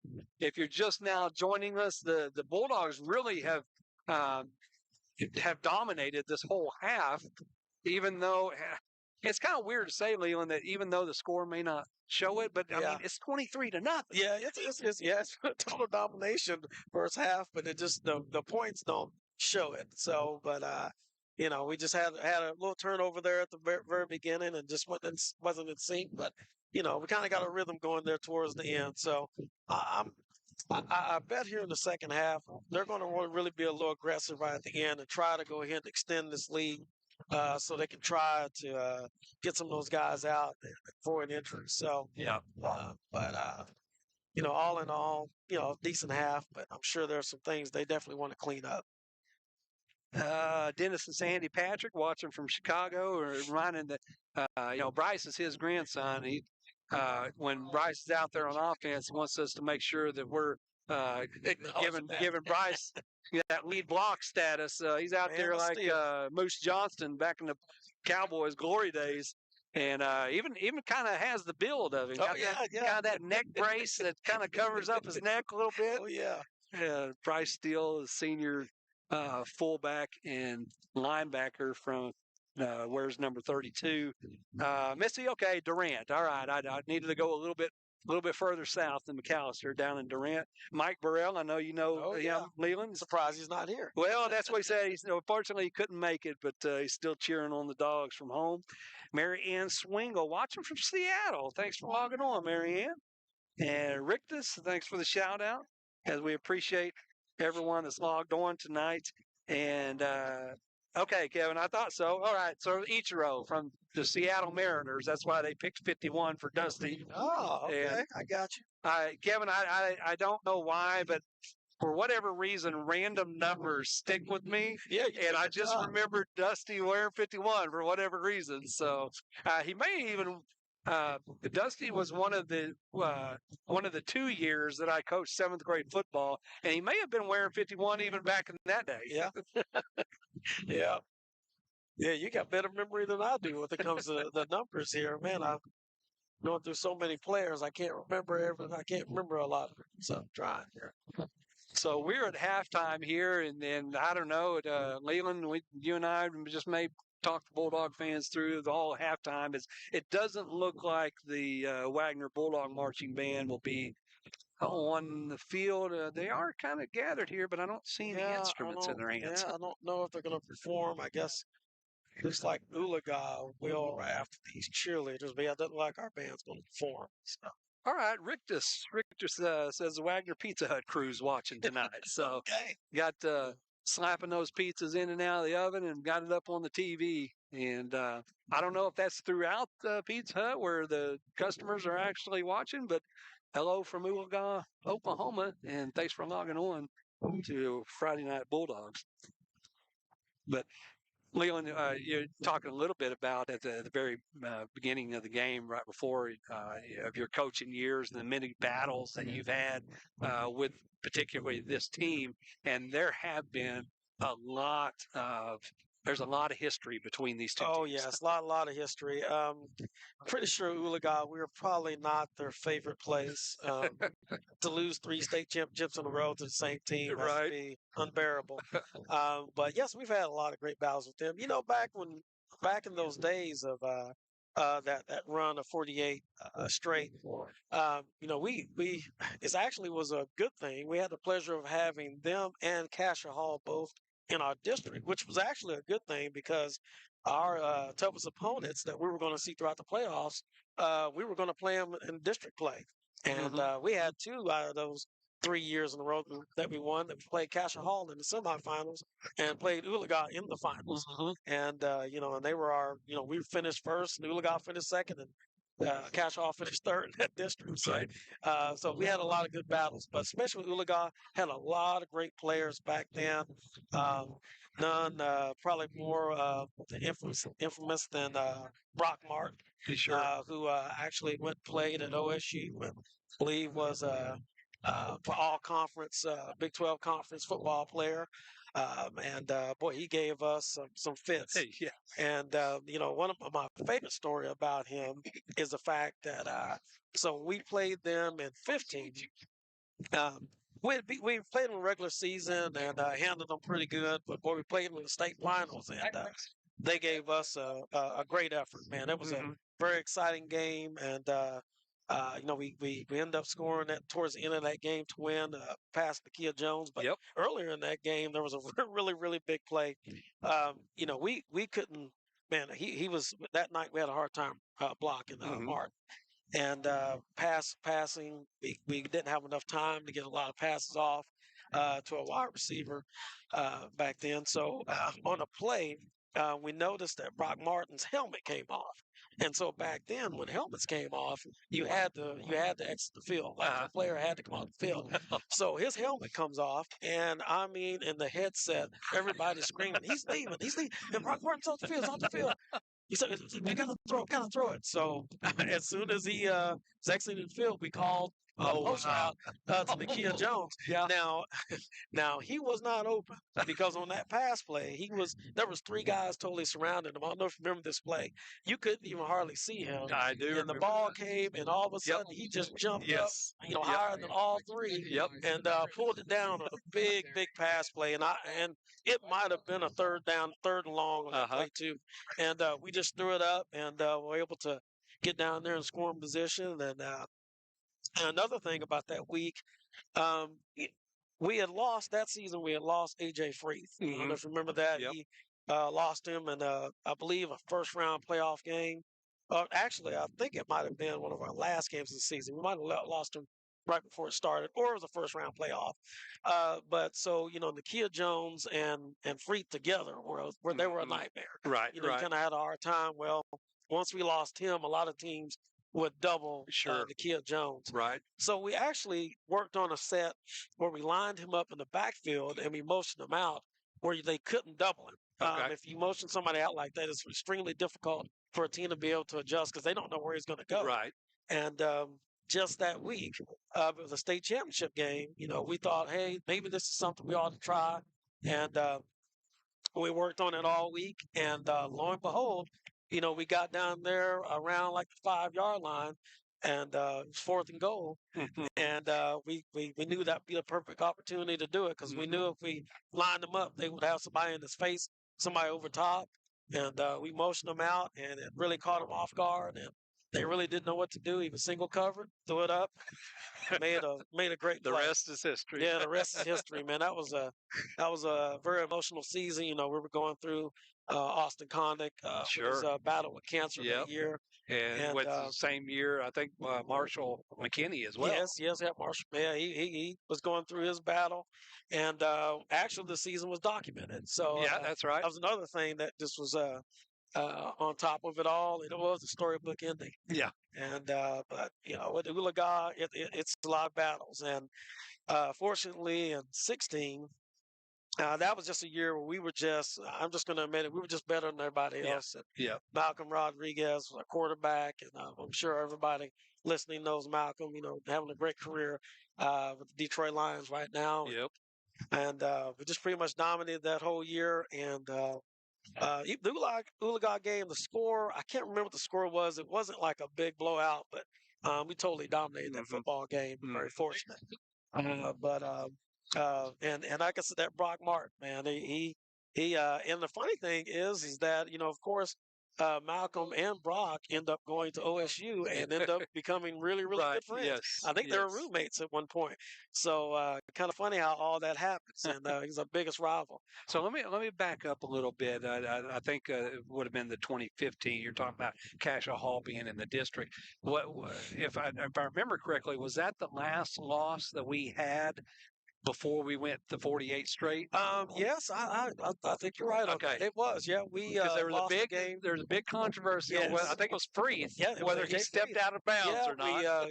We were playing them at Cassia Hall and got a pass down our sideline, and he caught it and was tiptoeing the sideline and dove into the end zone, which was a apparent score, and referee said he stepped out. Well, and ironically, it might have been Kevin Swanson.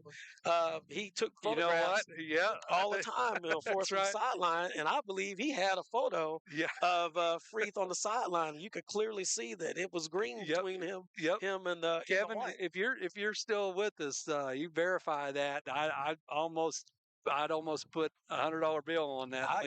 You're right. I think he was the one that took the photo. And if any of you guys know Kevin, he definitely let the referee know that it was a big mistake. But so we he just sent him. He just sent him a text, right? Yeah. He didn't say anything. Just sent him a text. Surely not. He wouldn't do that kind of thing. So we end up having the ball inside the 5, and they just had a great goal line stance on us. Well, I remember that game well. Is actually myself and Ben McFarland. We had kind of come out of retirement. We Friday Night Bulldogs. We had done the first 3 or 4 years together, and then kind of stepped away. And some others had come in, and then we stepped in again. And we were at Cassia Hall at that time. And of course, we're sharing the Watergate story and all, or Showergate story and all that. And then that happened, and of course, that just adds to the whatever you want to call the legend, I guess. What a bad legend. There's a word for it anyway. So we had plenty to talk about that night, and then again we went on to lose that game, and then literally 48 straight after that.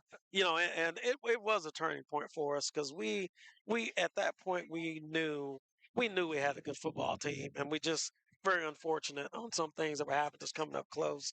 That year we were actually experimenting with a new offense. And it kind of took us a little while for us to perfect it.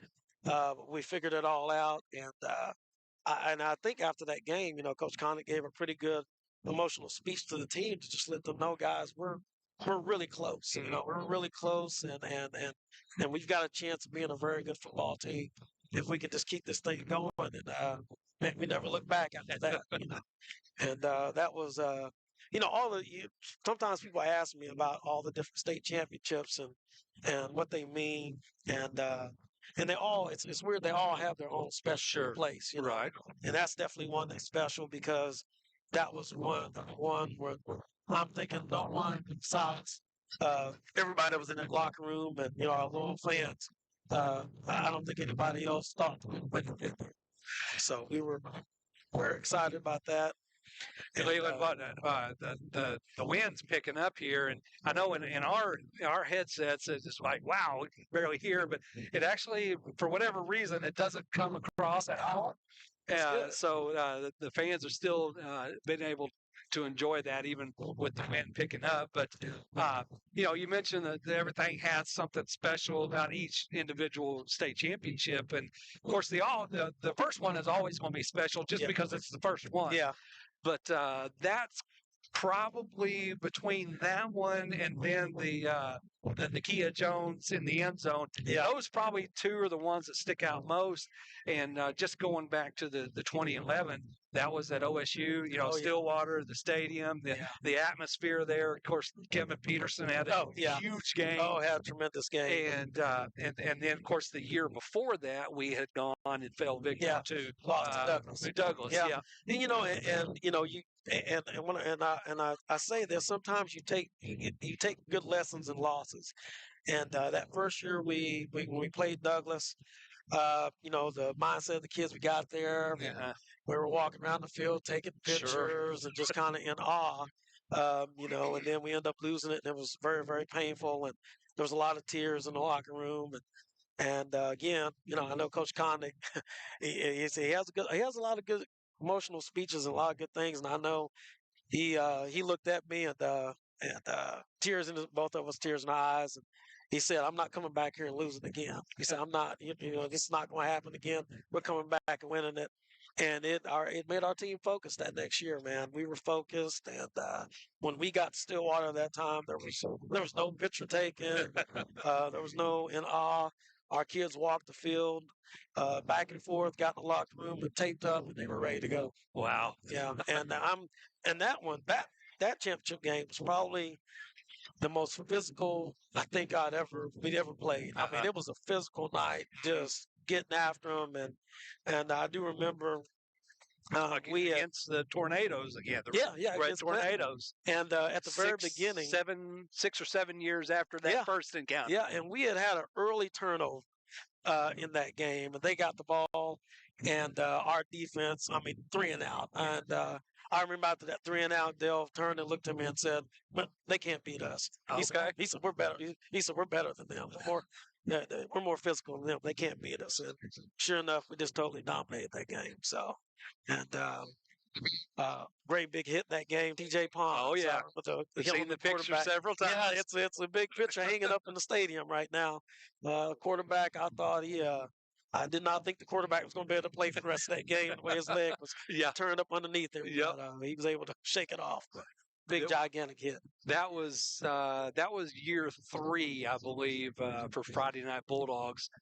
Started in 2009. Of course, that was 2011. We weren't able to provide video, but we were able to do audio throughout that game.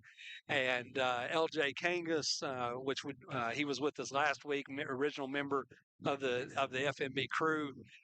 He videoed. Of course, we couldn't do it live, but he videoed that 86-yard touchdown run of Kevin Peterson, and he was able to splice the audio of the live audio with the video. And I posted that last year in our Friday Night Bulldogs page during the state championship week. And I'll do that again this year. As we see some of the comments coming across. Beth Brown was talking about that catch from the Kia, just that game from the Kia, just talking about how amazing he was. And she also said that she remembers you proposing at the field. That was a pretty funny one too. Well, and it's funny, Les and I talked about this just the other day. But I had told her a lot of her family that I was going to propose. Well, the way it started, we were all in the locker room, the coaches in the coach's office, and I pretty much told them I'm definitely going to marry Leslie one day, and they said, "Well, why don't you just propose to her? Why don't you just propose to her here?" And I was saying, "That's not a bad idea." So we fixed it up on our scoreboard that he's going to say, "Will you marry me?" And we were going to had it all planned. The players, I think we kind of let some of the players in on it. We were going to, after we got in our huddle, after we always do traditionally after the game and get the huddle, and I was just going to say, "Hey, this is such a great night. I want to make it even a better night and do it." Well, unfortunately, we lost that game. So after the game, our family's all down on the field, and I'm thinking in my head like, "Wow, this totally ruined all of my plans. So what am I going to do?"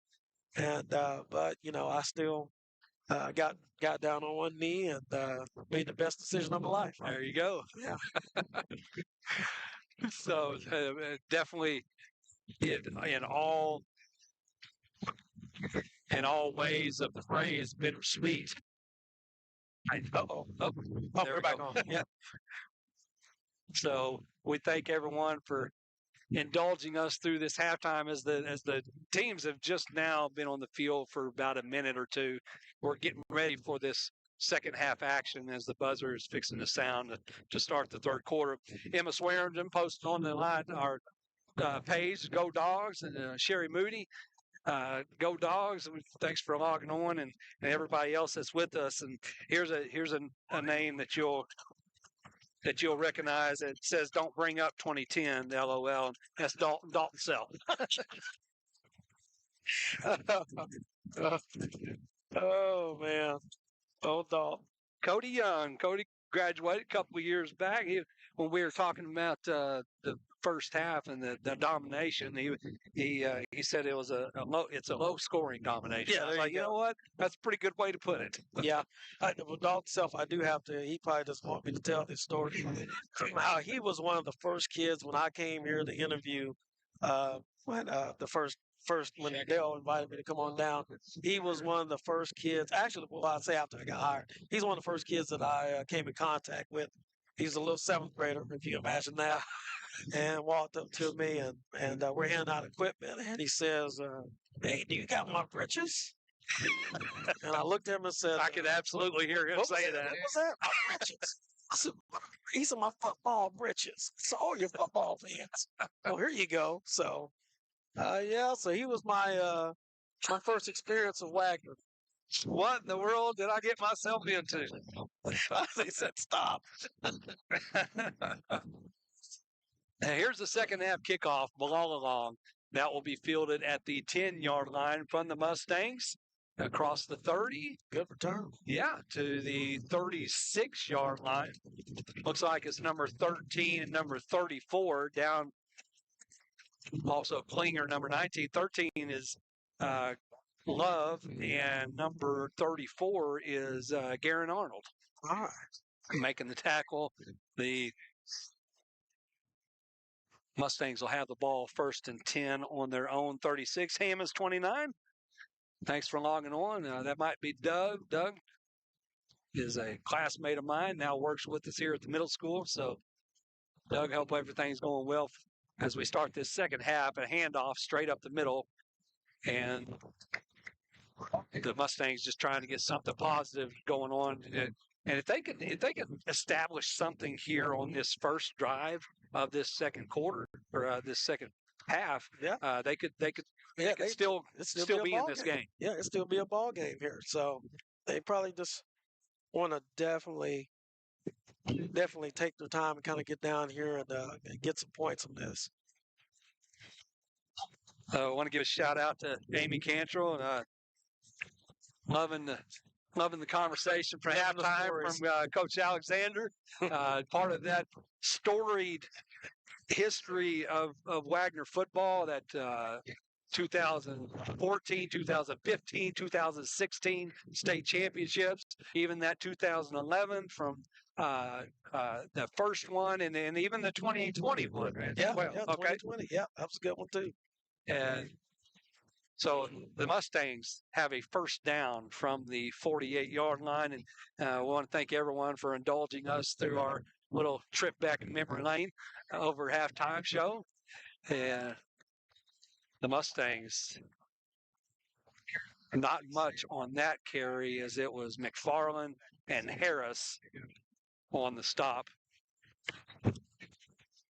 for the Bulldogs. I'll give them a forward progress to the 49. It'll be 2nd and 9.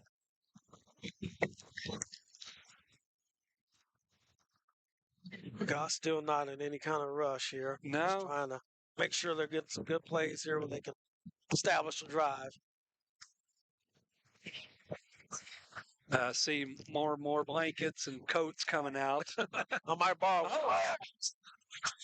The 20, 10, touchdown, Mustangs.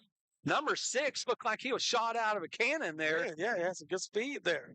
Once he busted that first line of defense, it was all Sam Hogue as a cheat off the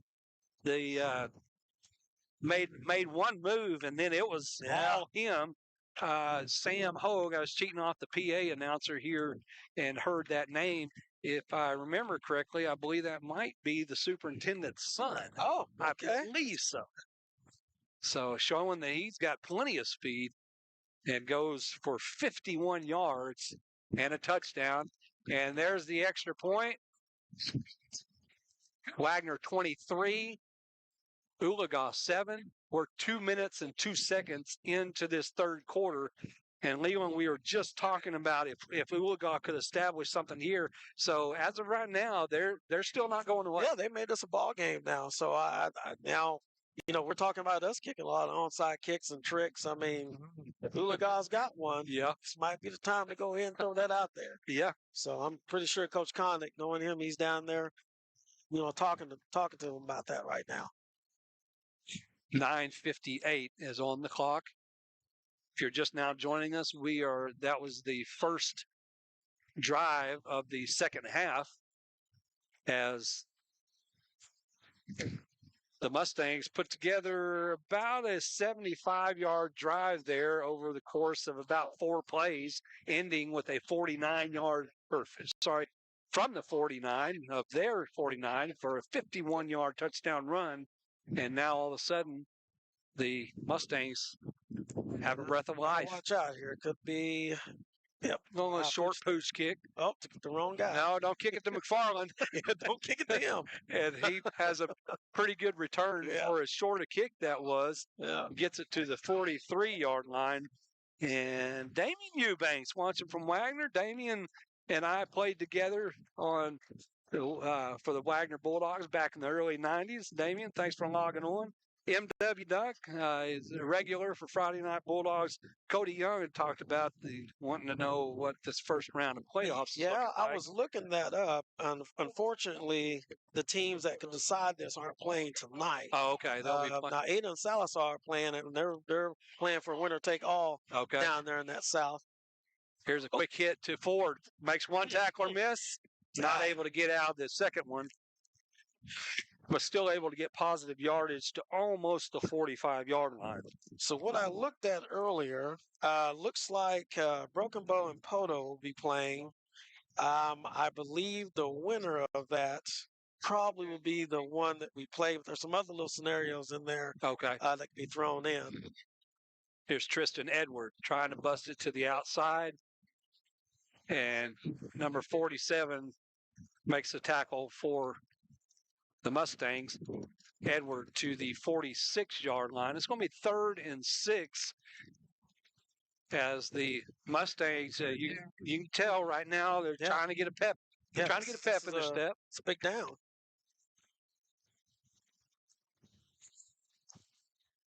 Third and 6, Charbonneau. Oh, nice throw. That is a nice throw and an even nicer catch from Coleman. That was all hands. Yep, so you want to do it. Hands, don't let it hit the chest and bounce off. Nice route right there, too. Kind of a backside slant as all the motion looked like it was coming left and looked back right. And Coleman makes a great grab. Here's a pitch out to Tristan Edward. Ooh, nice little move there. Edward is ridden out of bounds at the 35-yard line. And just when you think that that the opposing defense has the angle, somehow Edwards just makes a little move and then turns on the speed. Yeah, the little stutter there right there kind of froze that guy, and he was able to get the advantage and get to the outside. Because he was well behind the line of scrimmage, and now he turned that into a 3-yard play. Yep. Game. Edward again, make the tacklers miss.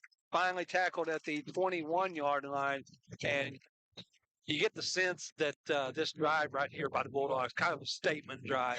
Got to reestablish everything. You got away with one, and now we're going to put you away. Yeah. There's a lot of football to play, but the Bulldogs are just marching down the field. Yeah, definitely. Got trips to the top of your screen. Charbonneau with the delayed handoff. And that is number 74. We talked about that front seven, and they made the play there. Yeah. And as I said, I talked to the coaches earlier. They said they have some good defensive ends. Man, that big guy, he crashed down pretty hard there.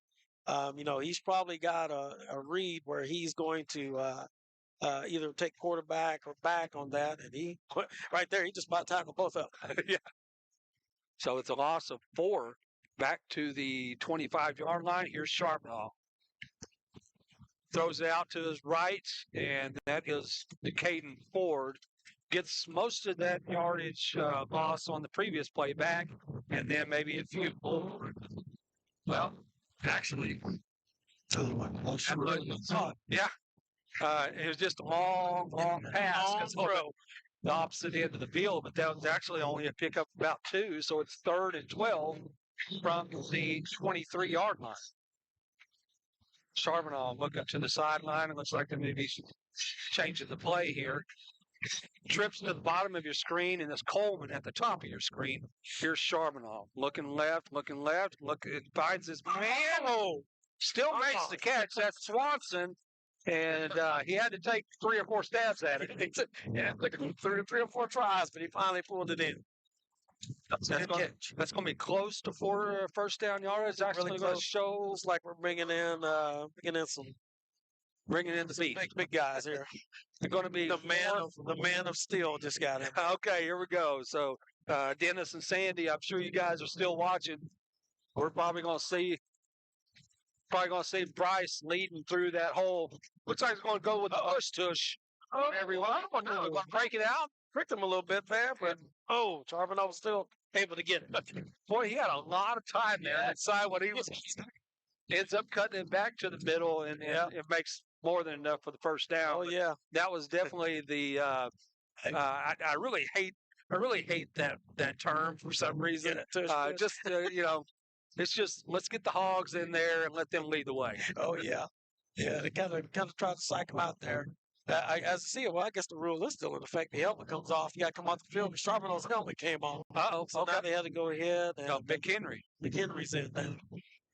So that is number 1, I believe, junior. And they've got him, I think they're listed at 6'4". And, okay, did we take his time out? Didn't notice who took it. I think it might have been us that took that time out. The ball is at the 8-yard line. It's a 1st and goal when play resumes. 6:02 left in this 3rd quarter. And we're halfway through, and this is only the 2nd possession of the entire half. Yeah, that's very true. They're running the football, kind of taking their time, not speeding it up. Just on the other side of it now, Wagner's just trying to make sure to take their time a little bit, get the right play calls in, and Kyle Dale logging on. Thanks for logging on, Kyle. And I believe it's Kyle I know came through Wagner Schools. And Coach DJ, had to see you and glad you're able to join us. Says it's never too late to log on. Just getting done with basketball practice, and that is DJ Pierce's uncle. And Leland, he watching from North Carolina. Oh, been watching from North Carolina basically since the season started. Actually, before that in softball, because Josiah is his niece. Yeah, I've definitely heard you say his name several times on these live streams. Glenda Gray. I hope that's in a good way. She's wanting to know who the announcers are. So you are watching Friday Night Bulldogs. We've got Garrett Haddock behind the camera and computer. I'm Jeremy Holmes, and I'm with as that loss, 1st and goal, went for a loss. Caden Ford tackled in the backfield, but going with longtime Bulldog coach, now Bulldog administrator, Leland Alexander, next to me. And we've been pulling the action all night long as Bulldogs are looking to increase their lead after giving a early 3rd quarter touchdown on this previous possession. I was going to say, hey, get that new guy off of there. Here's a 3rd and goal. Whoa, real dangerous. I tell you what, I thought he was throwing to Edwards first. You know what? I kind of thought for a second there. I almost thought it was a hook and ladder. Oh well, yeah. I kind of thought that for a second, because I know they send Edwards out in motion a whole lot like that, but I almost felt like he was going to catch that. Now that you mention it, I'm saying that's a play should be in the playbook. It's there. So a 4th and goal now, so it'll be belong along from the 17. It'll be a 27-yarder, plenty of leg, and that is up and good. Belong along 2 for 2 for He's field doing goal. a good job, man.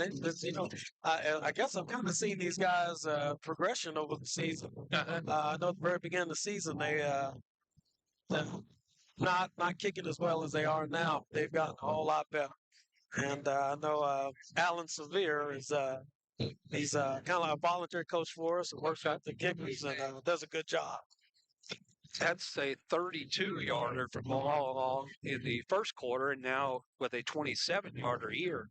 Wagoner Bulldogs 26, Oologah Mustangs 7. 4:48 left in this third quarter. Fred Ingram just Yeah, I see you have another question about the first round opponent. Yeah. It looks it's Poto and Broken Bow are going to play tomorrow. I think the most likely scenario is just the winner of that, but it kind of also depends on some results of some of the other games in the district. It's really jumbled up there. I mean, a team like Broken Bow who got upset by McLean a few weeks ago. They're in a situation where they could win and other teams win and end up second in the district, or they could lose and be totally out. Okay. So it's a lot of different scenarios there. But if I was to guess, I would say it would probably be Hodo is who they'll end up playing. Klinger, Arnold, and Love. Also, I believe that's Blake Smith on the special teams tackle. Rhett Bowler went deep that time. Oh, yeah, he did. He's switching up on them. As we have crossed over the 300 viewer mark, Leland, if you want to turn around and wave at the bus, Kaylee Jones said that one of those buses over there is watching, looked like maybe they got too cold, and decided to watch the rest of the game from the bus. So, yeah. Kaylee, everybody else on the bus, thanks for sticking with us. I'm a little cold too, Kaylee. I would probably sit in the bus if I could, but I wouldn't be able to see the game. So Gary Rose said looking good except for the penalties, and we're getting playoff ready if we're not all ready. And we've had although this second half we've had no penalties. Yeah. So maybe we can fix that at half. Yeah, I hope so.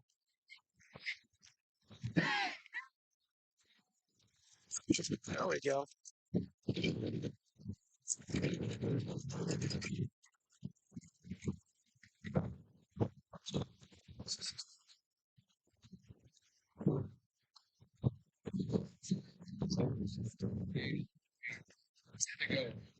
So we're under 4 minutes here at Oologah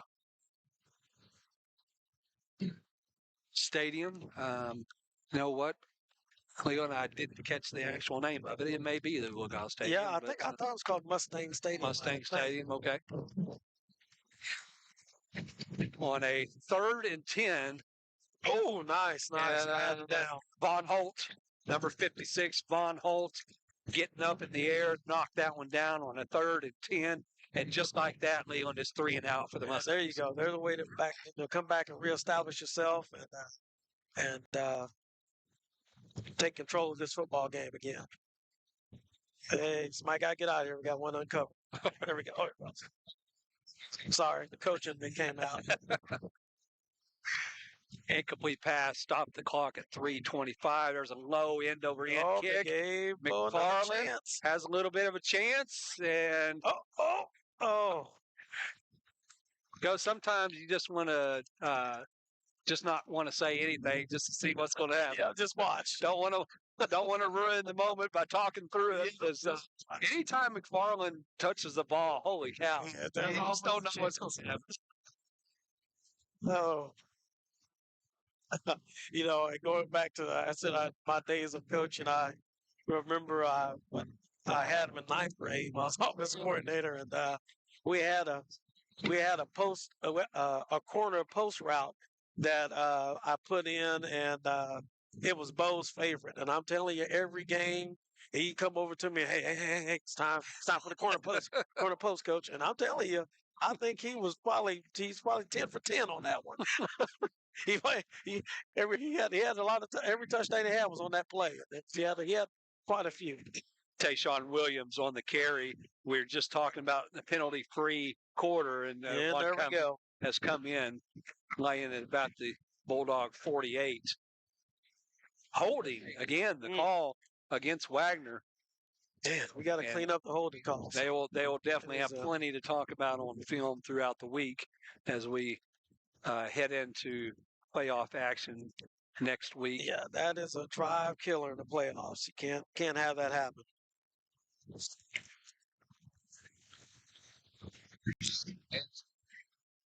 The Bulldogs. Ball is now at the 39-yard line. 1st and 20 now for Wagoner. Charbonneau. Oh, coming That underneath screen to Coleman, and just a little long for him. Again, if you were not aware, probably one of the names that you haven't heard us say, and unfortunately Leland hadn't heard us say for the last 2 weeks, and that's OU commit number 12, Alex Shieldnight. Yeah, Alex, man, is a great football player, great kid. I really do hate that for him.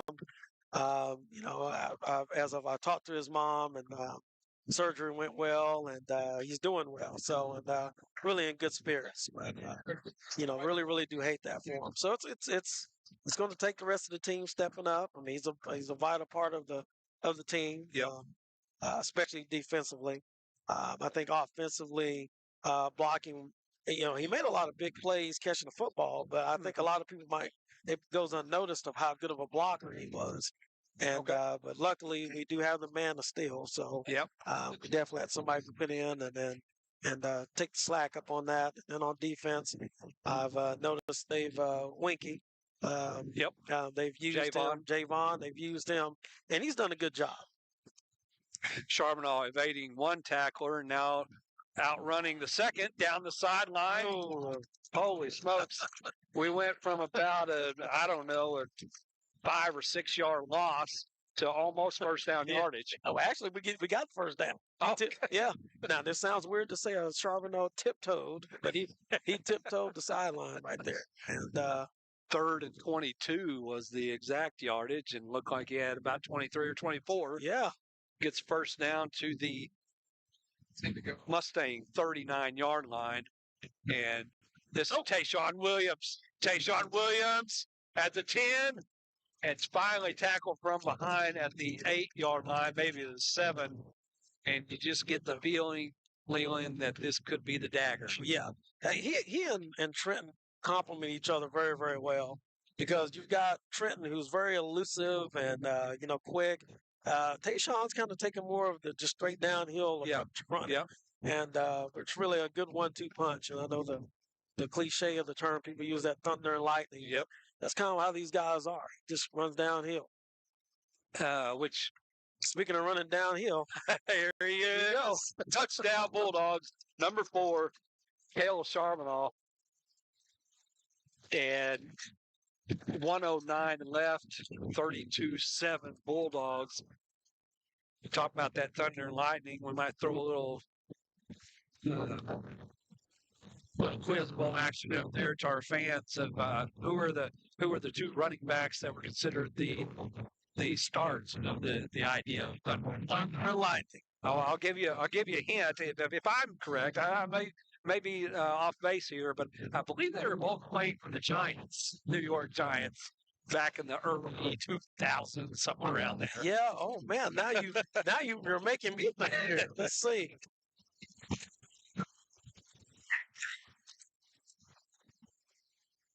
As we 309 viewers right now.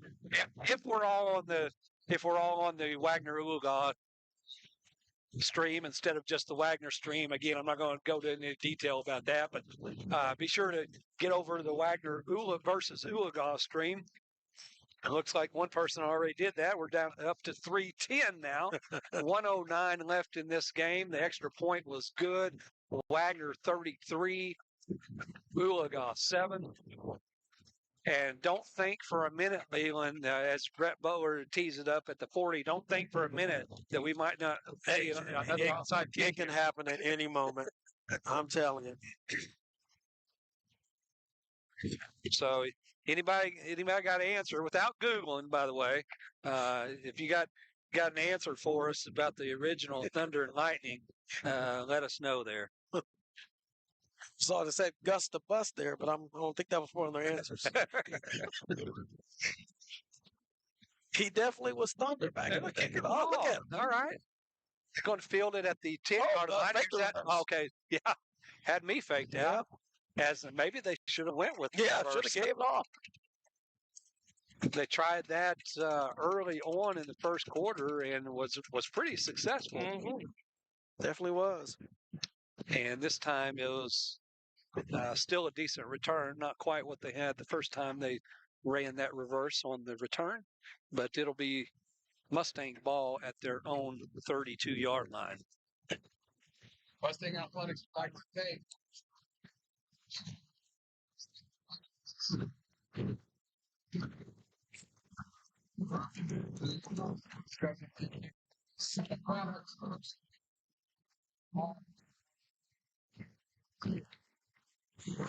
Reverse. Oh, underneath. Outran one, outran two, and then Chris Steele is able to get him out of bounds. Oh, they called a lay hit on that. Don't like that call. Huh. Don't like that call.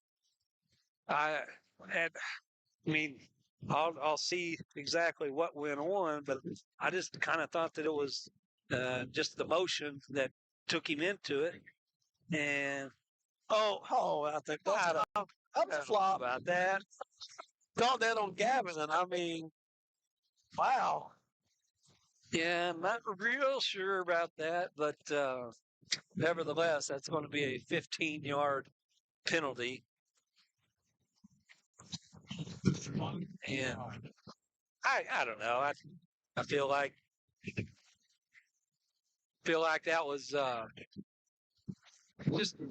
just making sure he knew he's still there. Yeah, you know? yeah. It wasn't like he had stopped running. I mean, the guy's still. So anyway, well, we're going to add 15 yards there to the Bulldog 32-yard line. Still in the third quarter. Nice tackle. And Man of Steel. All right, number 32, Bryce Steele, making the tackle, and we got a Mustang. Looks like lineman 51 having trouble getting to the sidelines. It looks like he's in pretty good pain over there. Yeah. And the clock stops with 43 seconds. Coach DJ going back, Joe Morris. Yeah, he did play for the Giants, but that might be going back further than what I was thinking. Would one of those guys' number happen to be 30? Now we may have to end up Googling this. Yeah, we may have to end up Googling this. Yeah. I thought I thought one of them was 21. I think one of them was 21 for sure. I think I've got it. And well, I'll put it. I'll give another clue. He had a brother. Yeah, that played for another team. Yes, had a twin brother. Okay, I got you. So give some clues out there. So had a brother that go ahead and give that team played for the Buccaneers. Yep. Now that was the Lightning part. Yeah, of it, he's the but, Lightning part. We still got to think of the Thunder here, and I want to say he wore 27. Yep, 27. Okay. Yeah, we're on the same page now. We're on the same page. Okay. Coach DJ is going to some college. Yeah, he's some going. college. Now that was some Thunder and Lightning too. He's right on that. There you go, Coach DJ. Coach DJ, Tiki Barber. There you go, Tiki Barber. You got one of them. Now, who's the other? Who's the Thunder part of that? As the Mustangs take the ball straight up the middle, it's Bryce Steele and company on the stop. You got it for minimal yardage. There you go, Brandon Jacobs. And Tiki Barber was a great running back, and no doubt Lightning. But holy cow, just the sheer size of Brandon Jacobs. Oh, yeah, he's huge. He was a monster, and as far as big as he was very nimble. Oh yes, definitely. And he had an early fumbling problem in his career, so he was the one that kind of had his own like high and tight. Yep. Running style, holding the football when he ran. Yes, he did. And that is the end of the the third quarter. as it seemed like that third quarter went really long. It lasted for a while. Wagoner Bulldogs 33, the Oologah Mustangs That's funny. 7. Jory Brummett text me the answer. Okay. Yeah. Yeah. He got the Jacobs part.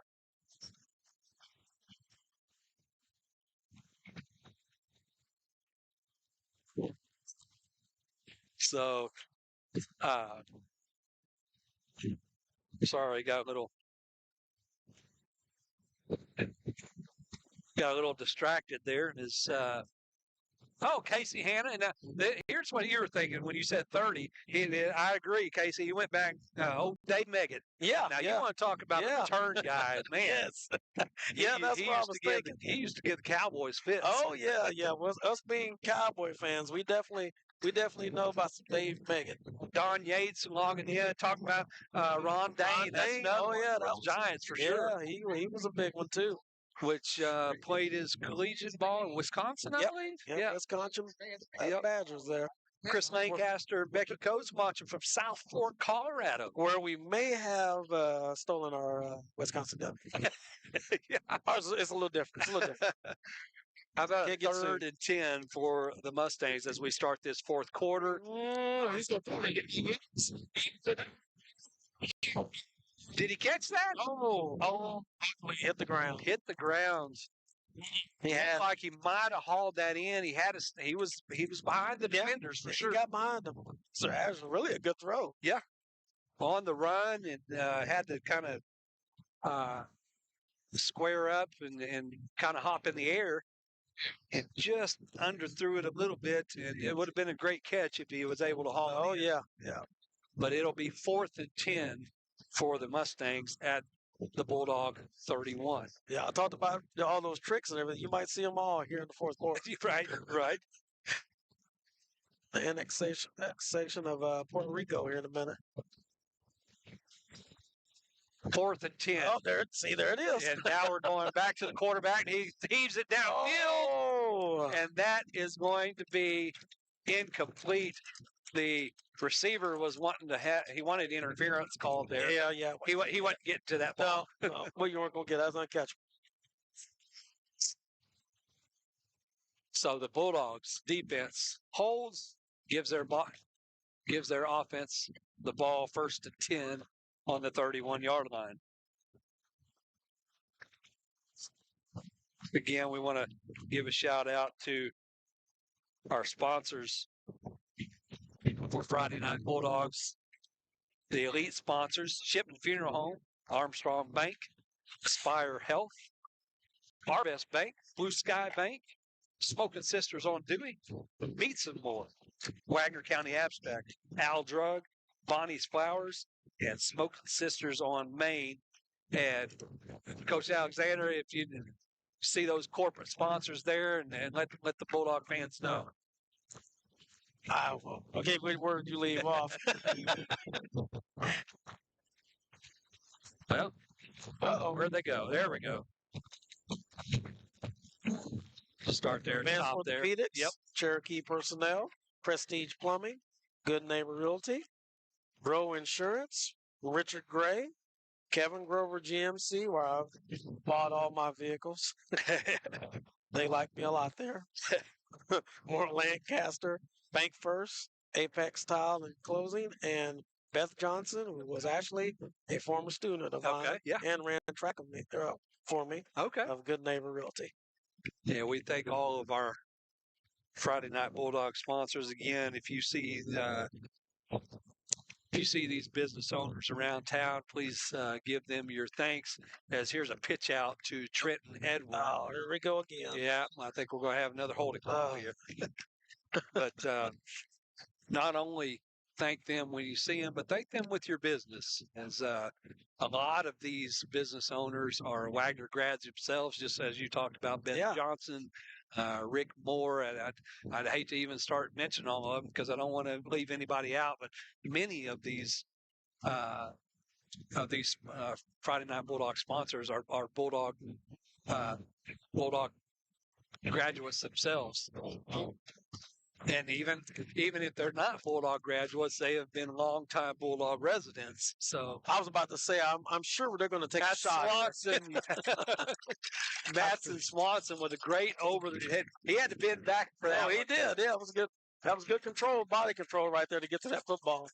I feel that the Bulldogs right now would love to get a score here really quick, Mhm. and then that way they feel they could probably put in some reserves Yeah. and kind of coast to the end of this thing. Yeah, because we're almost at 1 minute into this fourth period. Trenton Edward tackled right at the line of scrimmage. Maybe about a 2-yard gain. Is all right. Don Yates cleared it up for us. It was Ron Dane and Tiki Barber. Yeah, Ron. And it was starting in Okay, 2000. yeah, right. So I think Brandon Jacobs may have come right after that. Yeah, So I knew it was Tiki Barber for sure. yeah. Oh man, I thought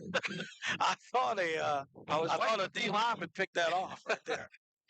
Well, it ended up being Lane Beebe, number 66. Unfortunately, he was in a white shirt. Yeah, And I just kept looking for the ball to hit the ground, and I never saw it hit the ground. yeah. So, kind of waiting on to see what happened with that. 3rd and 9. Oh, got you to jump. Yeah, good hard count for Charbonneau and Dax Griffin A little more manageable here. anchoring that line along with Anthony Harris, Lane Beebe, Trevor Fowler, and I'm missing one. Who am I missing? Can't think of who I'm missing. Oh, Sorry about that. yeah. They're backed off. I'm saying a hitch route right down here would be pretty easy. 3rd and 4, and that's there you go. Anthony Coleman. Coleman still on his feet, and you go. finally out of bounds. And Oh, that's a little extra. No, Coleman. No, don't get caught into it.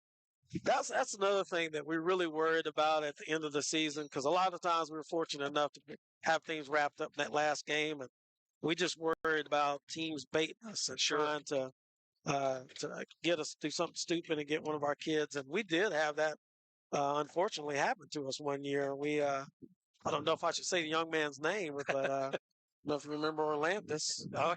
Yeah, Sure. We played a game right before the playoffs, and he got baited into it, and we had to end up playing some games without him in the playoffs. But fortunately, we were able to win those games and come back and be part of a championship team. But Yep. yeah, they will try to you get know, you. and it's always, and maybe it's just so much easier to see it from the stands of how in the world could you miss what had happened before the actual. Oh yeah. You know. Oh, but yeah. it happens a lot. Yeah. It happens a lot. Yeah, we tell kids that, man, if a kid does it, you retaliate, a lot of times you're the one that gets the flag thrown on you. Yep. Because that's the one the referee sees. He just sees you throwing the punch. So just got to be careful. Bulldogs with the 3rd and 11 from the 30. Charbonneau looks to put this one to bed. Here's that underneath that screen crossing. to Caden Ford. Ford with near first down yardage. He's right at the sticks, needs to get to the close. 20, and he's at the 20. Looks like they like that spot. They're going, short. wow, okay. Yeah, don't They're like going to mark that him spot. well.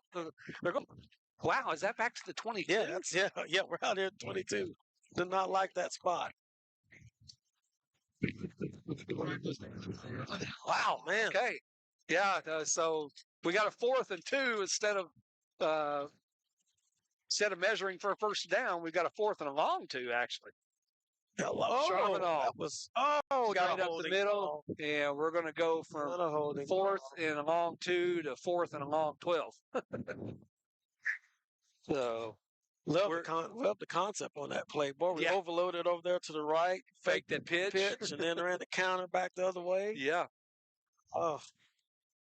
I was just about to say, now we've ticked just under 300, but we're 826 away from the Bulldogs ending the regular season with a perfect record of 10-0, and plenty of Bulldog fans still here at Mustang Stadium and plenty of Bulldog fans at home to watch the end of this one. And it's really great to say, Leland, that this won't be the first time that the Bulldogs end the regular season with a perfect record. Yeah, we're definitely fortunate, blessed to say that. We've had a lot of great undefeated seasons, so at least regular seasons. Wagner takes a timeout to think this one over with a 4th and 12 with 8:26 left. If you're still looking to be a part of the chat room, make sure that Wagner versus Oologah stream, not Wagner, as much as it doesn't make sense. Pick the Wagner versus Oologah stream, and then you'll see everybody popping into our chat room, and you'll see that. I believe you also can see the viewers. But I was looking a little bit in our what they call the analytics of the channel, the YouTube channel, and have the top viewers come from the Tulsa area. Wagner in a distant second, but we've got a lot of viewers in the Oklahoma City and Dallas, Texas area. Wow, that's So it's really, really cool to be able to see that. And so we hope everybody is doing well on this turned out chilly Friday night. Yeah, it did. Yeah, I was hoping, I was like, man, I hope we'll be inside the press box. And I was like, oh, not. Good thing I brought an extra sweat. Oh, he is wide open. Oh, what a play. Good job. That is number 2, Decaden Ford. And wow. Oh, late flag coming in. That's were we definitely celebrating? I mean, Was that us? wow, or that them? was, I'm going to go ahead and say it. That was awful picky if it's against us. It'll be post-possession, so the touchdown will count. We'll see which way this is going to go. A little bit of, what if they're going to call it taunting or what. Yeah, Touchdown is good. And it's unsportsmanlike on Wagner. I don't know if anything physical was done. We're not down there to hear. Yeah, it might have been something that he said. Okay. I see him kind of getting on to the gate a little bit. It might have been something he said, but hopefully it was just a 15-yard and not. Sometimes they kick you out for some things, but hopefully that's nothing that happened there. Definitely. Oologah on the extra point to try to get to 40. That kick is up, and it is good.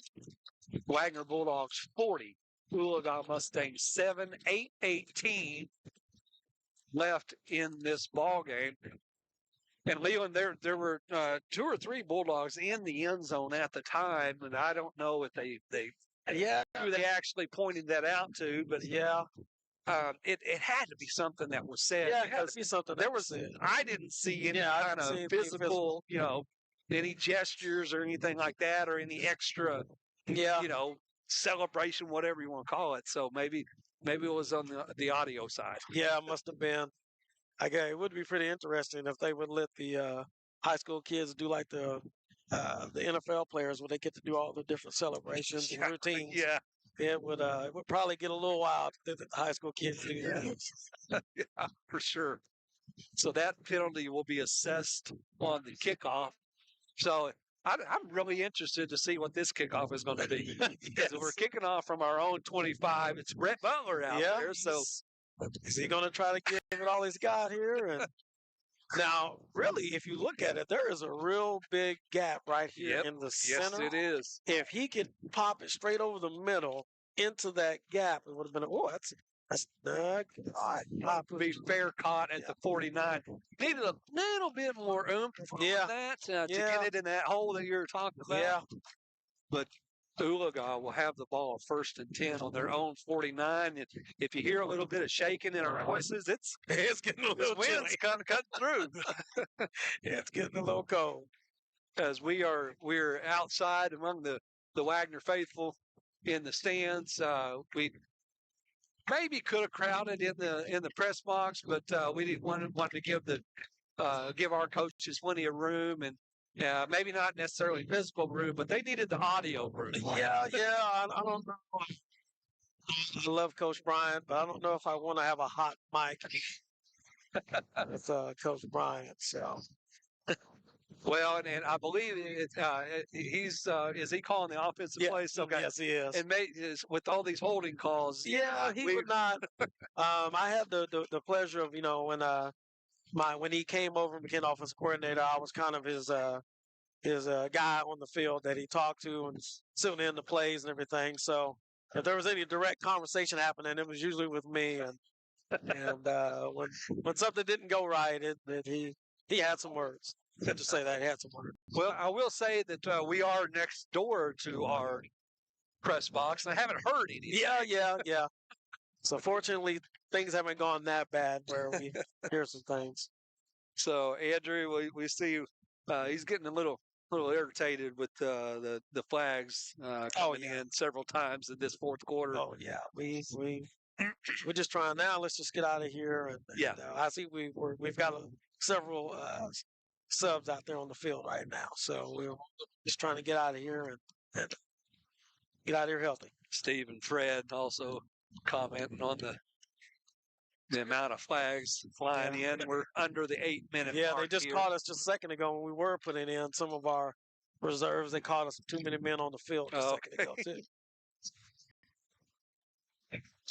I do want to give a shout out to, I've been meaning to say this the last couple of weeks. I'll come back to that after this play here for the Mustangs. That's number 6. 40. It is number 6. We haven't called his name since that last touchdown run. But I tell you, when he gets a full head of steam, he's got some wheels on him. He can go. I want to give a shout out to Miss Wanda Gordon. Now, I hope Miss Wanda's still watching. But she has known me way longer than I thought that she had known me.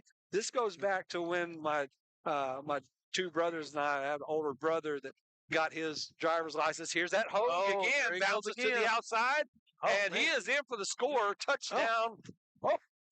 There. I was going to say, I think they just got a block in the back. Yeah, either that or a personal foul. Yeah, late hit. Flag comes in. The touchdown will stand. Yeah, it's the Hogue kid again. That was a 23-yard touchdown run, and we'll wait for the official signal. Touchdown is good, and it's dead ball, personal foul against the Mustangs. Assessed on the kickoff.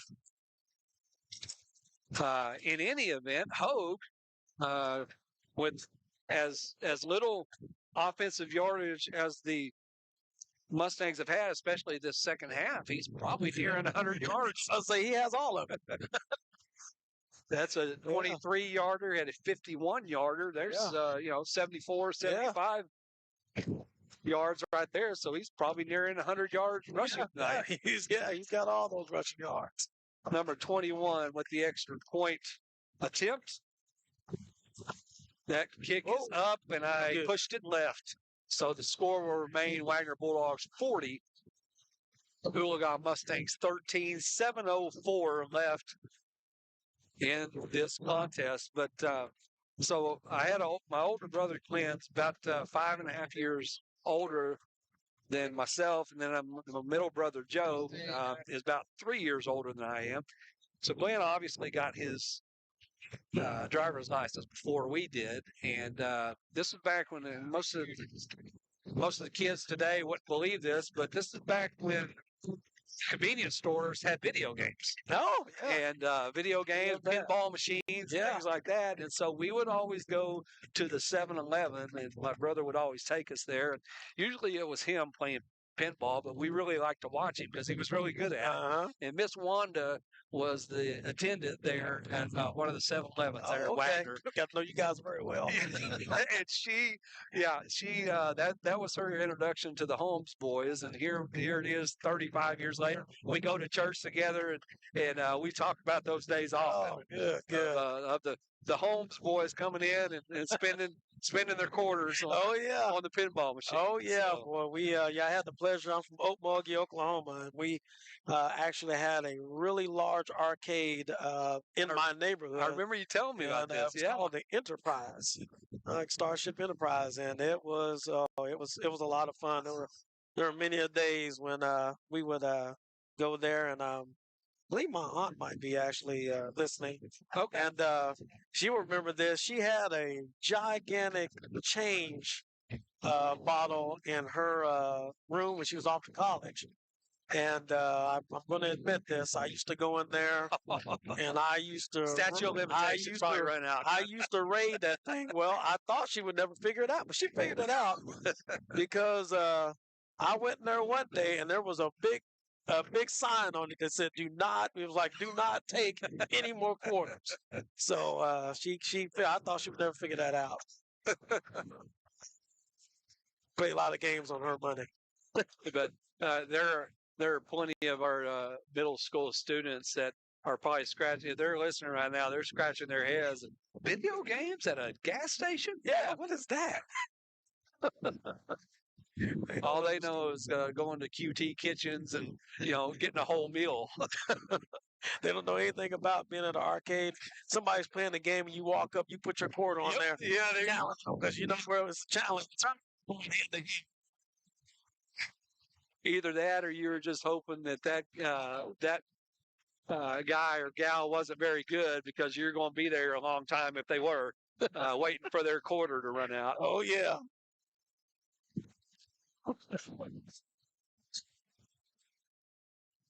So the Bulldogs going to try. Well, they might be able to run this clock out as we're under 6 minutes now.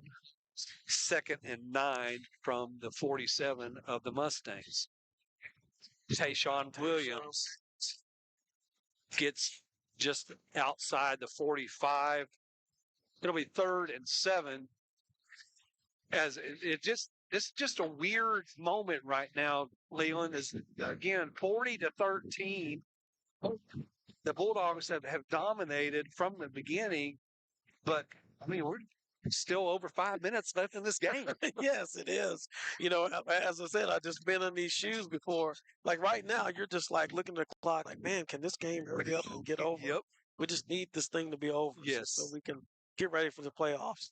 McHenry on a 3rd and 7. He'll take it himself, trying to bust it to the outside, and he'll be sacked in the backfield for a loss to the 49. And no doubt the Bulldogs will trot the punt team out. Yeah, definitely.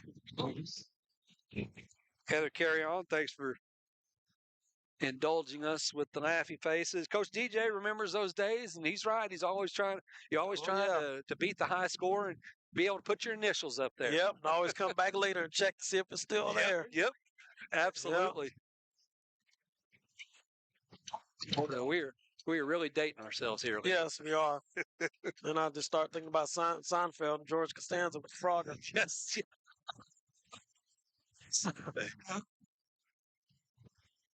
There's great games. Great games. That's long punting it away, and it'll roll dead. Oh, there's a Oologah guy that doesn't understand that you need to stay away from the football. It'll roll dead at the 26-yard line. And, definitely one of the things that the youngsters will laugh at us about. If that's bad enough, they'll laugh about the graphics of those games. Oh, yeah. Or the lack of. Oh, yeah. Yeah, they were like, what is that?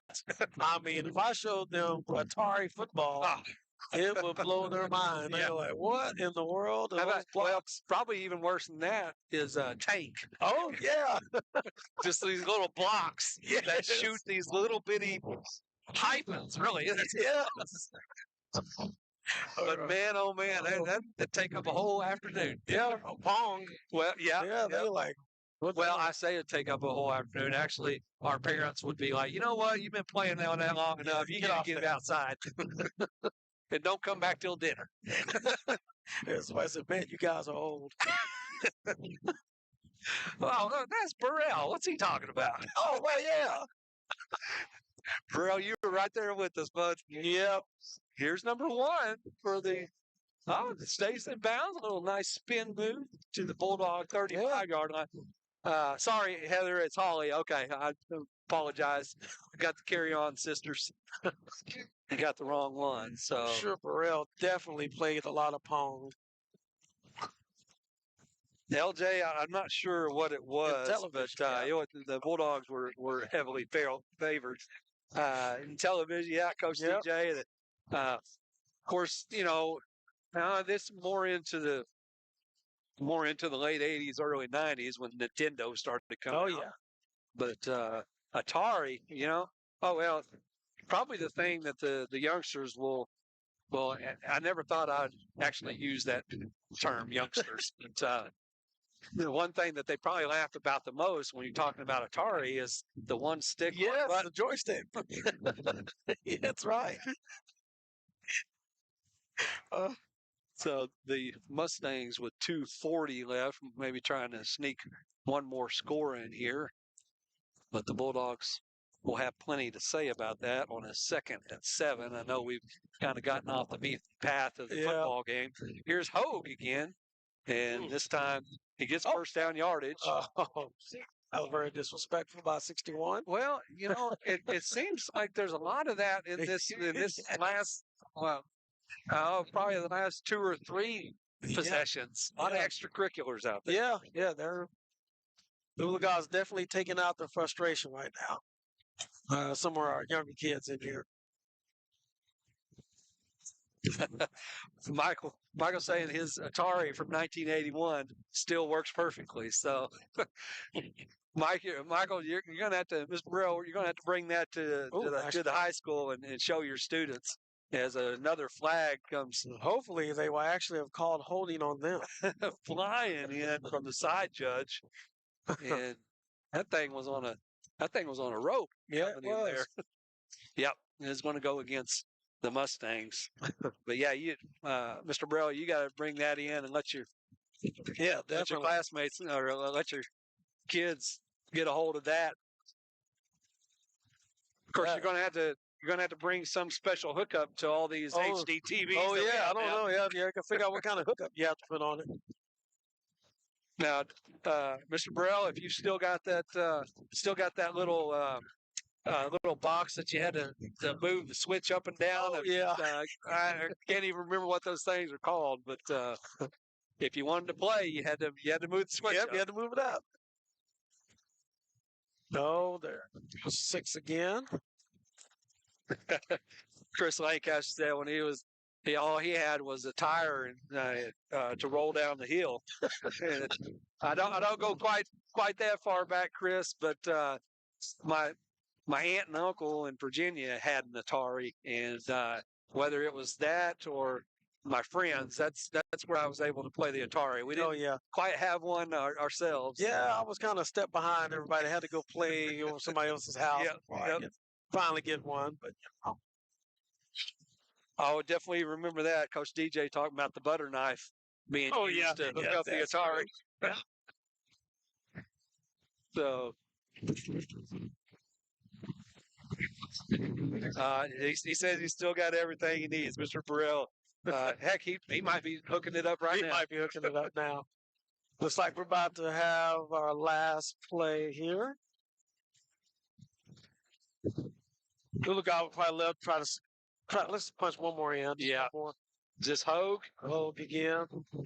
Gets to the 20 as we're 20 seconds left. And they may try to, are they going to, they're going to try to get another They'll try to get one off. They'll take a shot to the end zone. Yeah. And why not? Yeah. And 8 seconds. 7. There's a snap. Actually, handed it off. Straight up the middle. That's a peculiar play there. I thought they'd at least take a shot in the end zone. Yeah. Well, it looks like they're going to call a timeout. What? Is that? No. Yeah, it got okay. All right. Clock stopped at 0.9 seconds, and now they've run off the rest of the time. So that will do it here at Mustang Stadium. Wagoner Bulldogs 40, Oologah Mustangs 13. We appreciate everyone that has logged on tonight and indulged us a little bit as we strolled down memory lane as the Bulldogs. Even at times, I don't think there was any doubt that the Bulldogs had this in their grasp, but Oologah hung around for a long, long time. Yeah, they did a good job of, the one thing I really wanted to look at was whether the fact that they were just going to throw in the towel and just know ready for basketball season and not give a lot of effort. But boy, they played hard and played with a lot of pride, so they can walk away, feeling proud of themselves with that. Did a good job. But good job, Bulldogs. Did everything that they really wanted. Got a win. Looks like everybody's healthy. I know I saw Haven walking around pretty good, so I think he's probably fine. He just didn't want to take the chance with him back out there, but looks like everything went well. So the Bulldogs will end the regular season with a perfect 10-0 record. We will await to see who we play next week in the first round of playoffs, as it might depend on the outcome of some games tomorrow night. Obviously, we went to Thursday night based on the upcoming forecast for Friday as weather part. And so that's why we played on Thursday. So we'll be sure to get that word out, obviously, through our Friday Night Bulldogs page, Wagoner Public Schools page. There'll be plenty of broadcast of where that we know one thing for sure, it will be in Wagner. Yeah, definitely have 2 home games coming, and so that's an exciting thing. That's what you definitely want to win that district title for. So one last time before we go, again, based on the rules during the playoffs, Leland will actually have to apply for permission to stream the playoff games. Yeah, we send that to the OSSAA. Van Shea Ivan, who is over the media relations, he's really quick to get back to us and give us that permission. And actually, there's a pretty good fee that comes with that.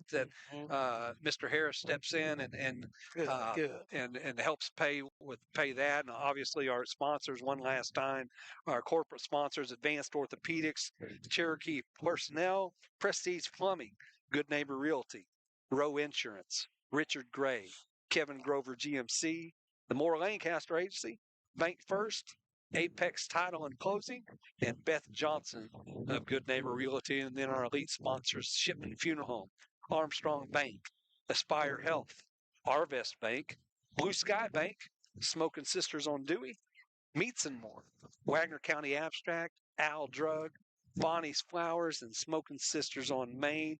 They have been with Friday Night Bulldogs from the very beginning and is bringing you Bulldog football free, live, and literally worldwide.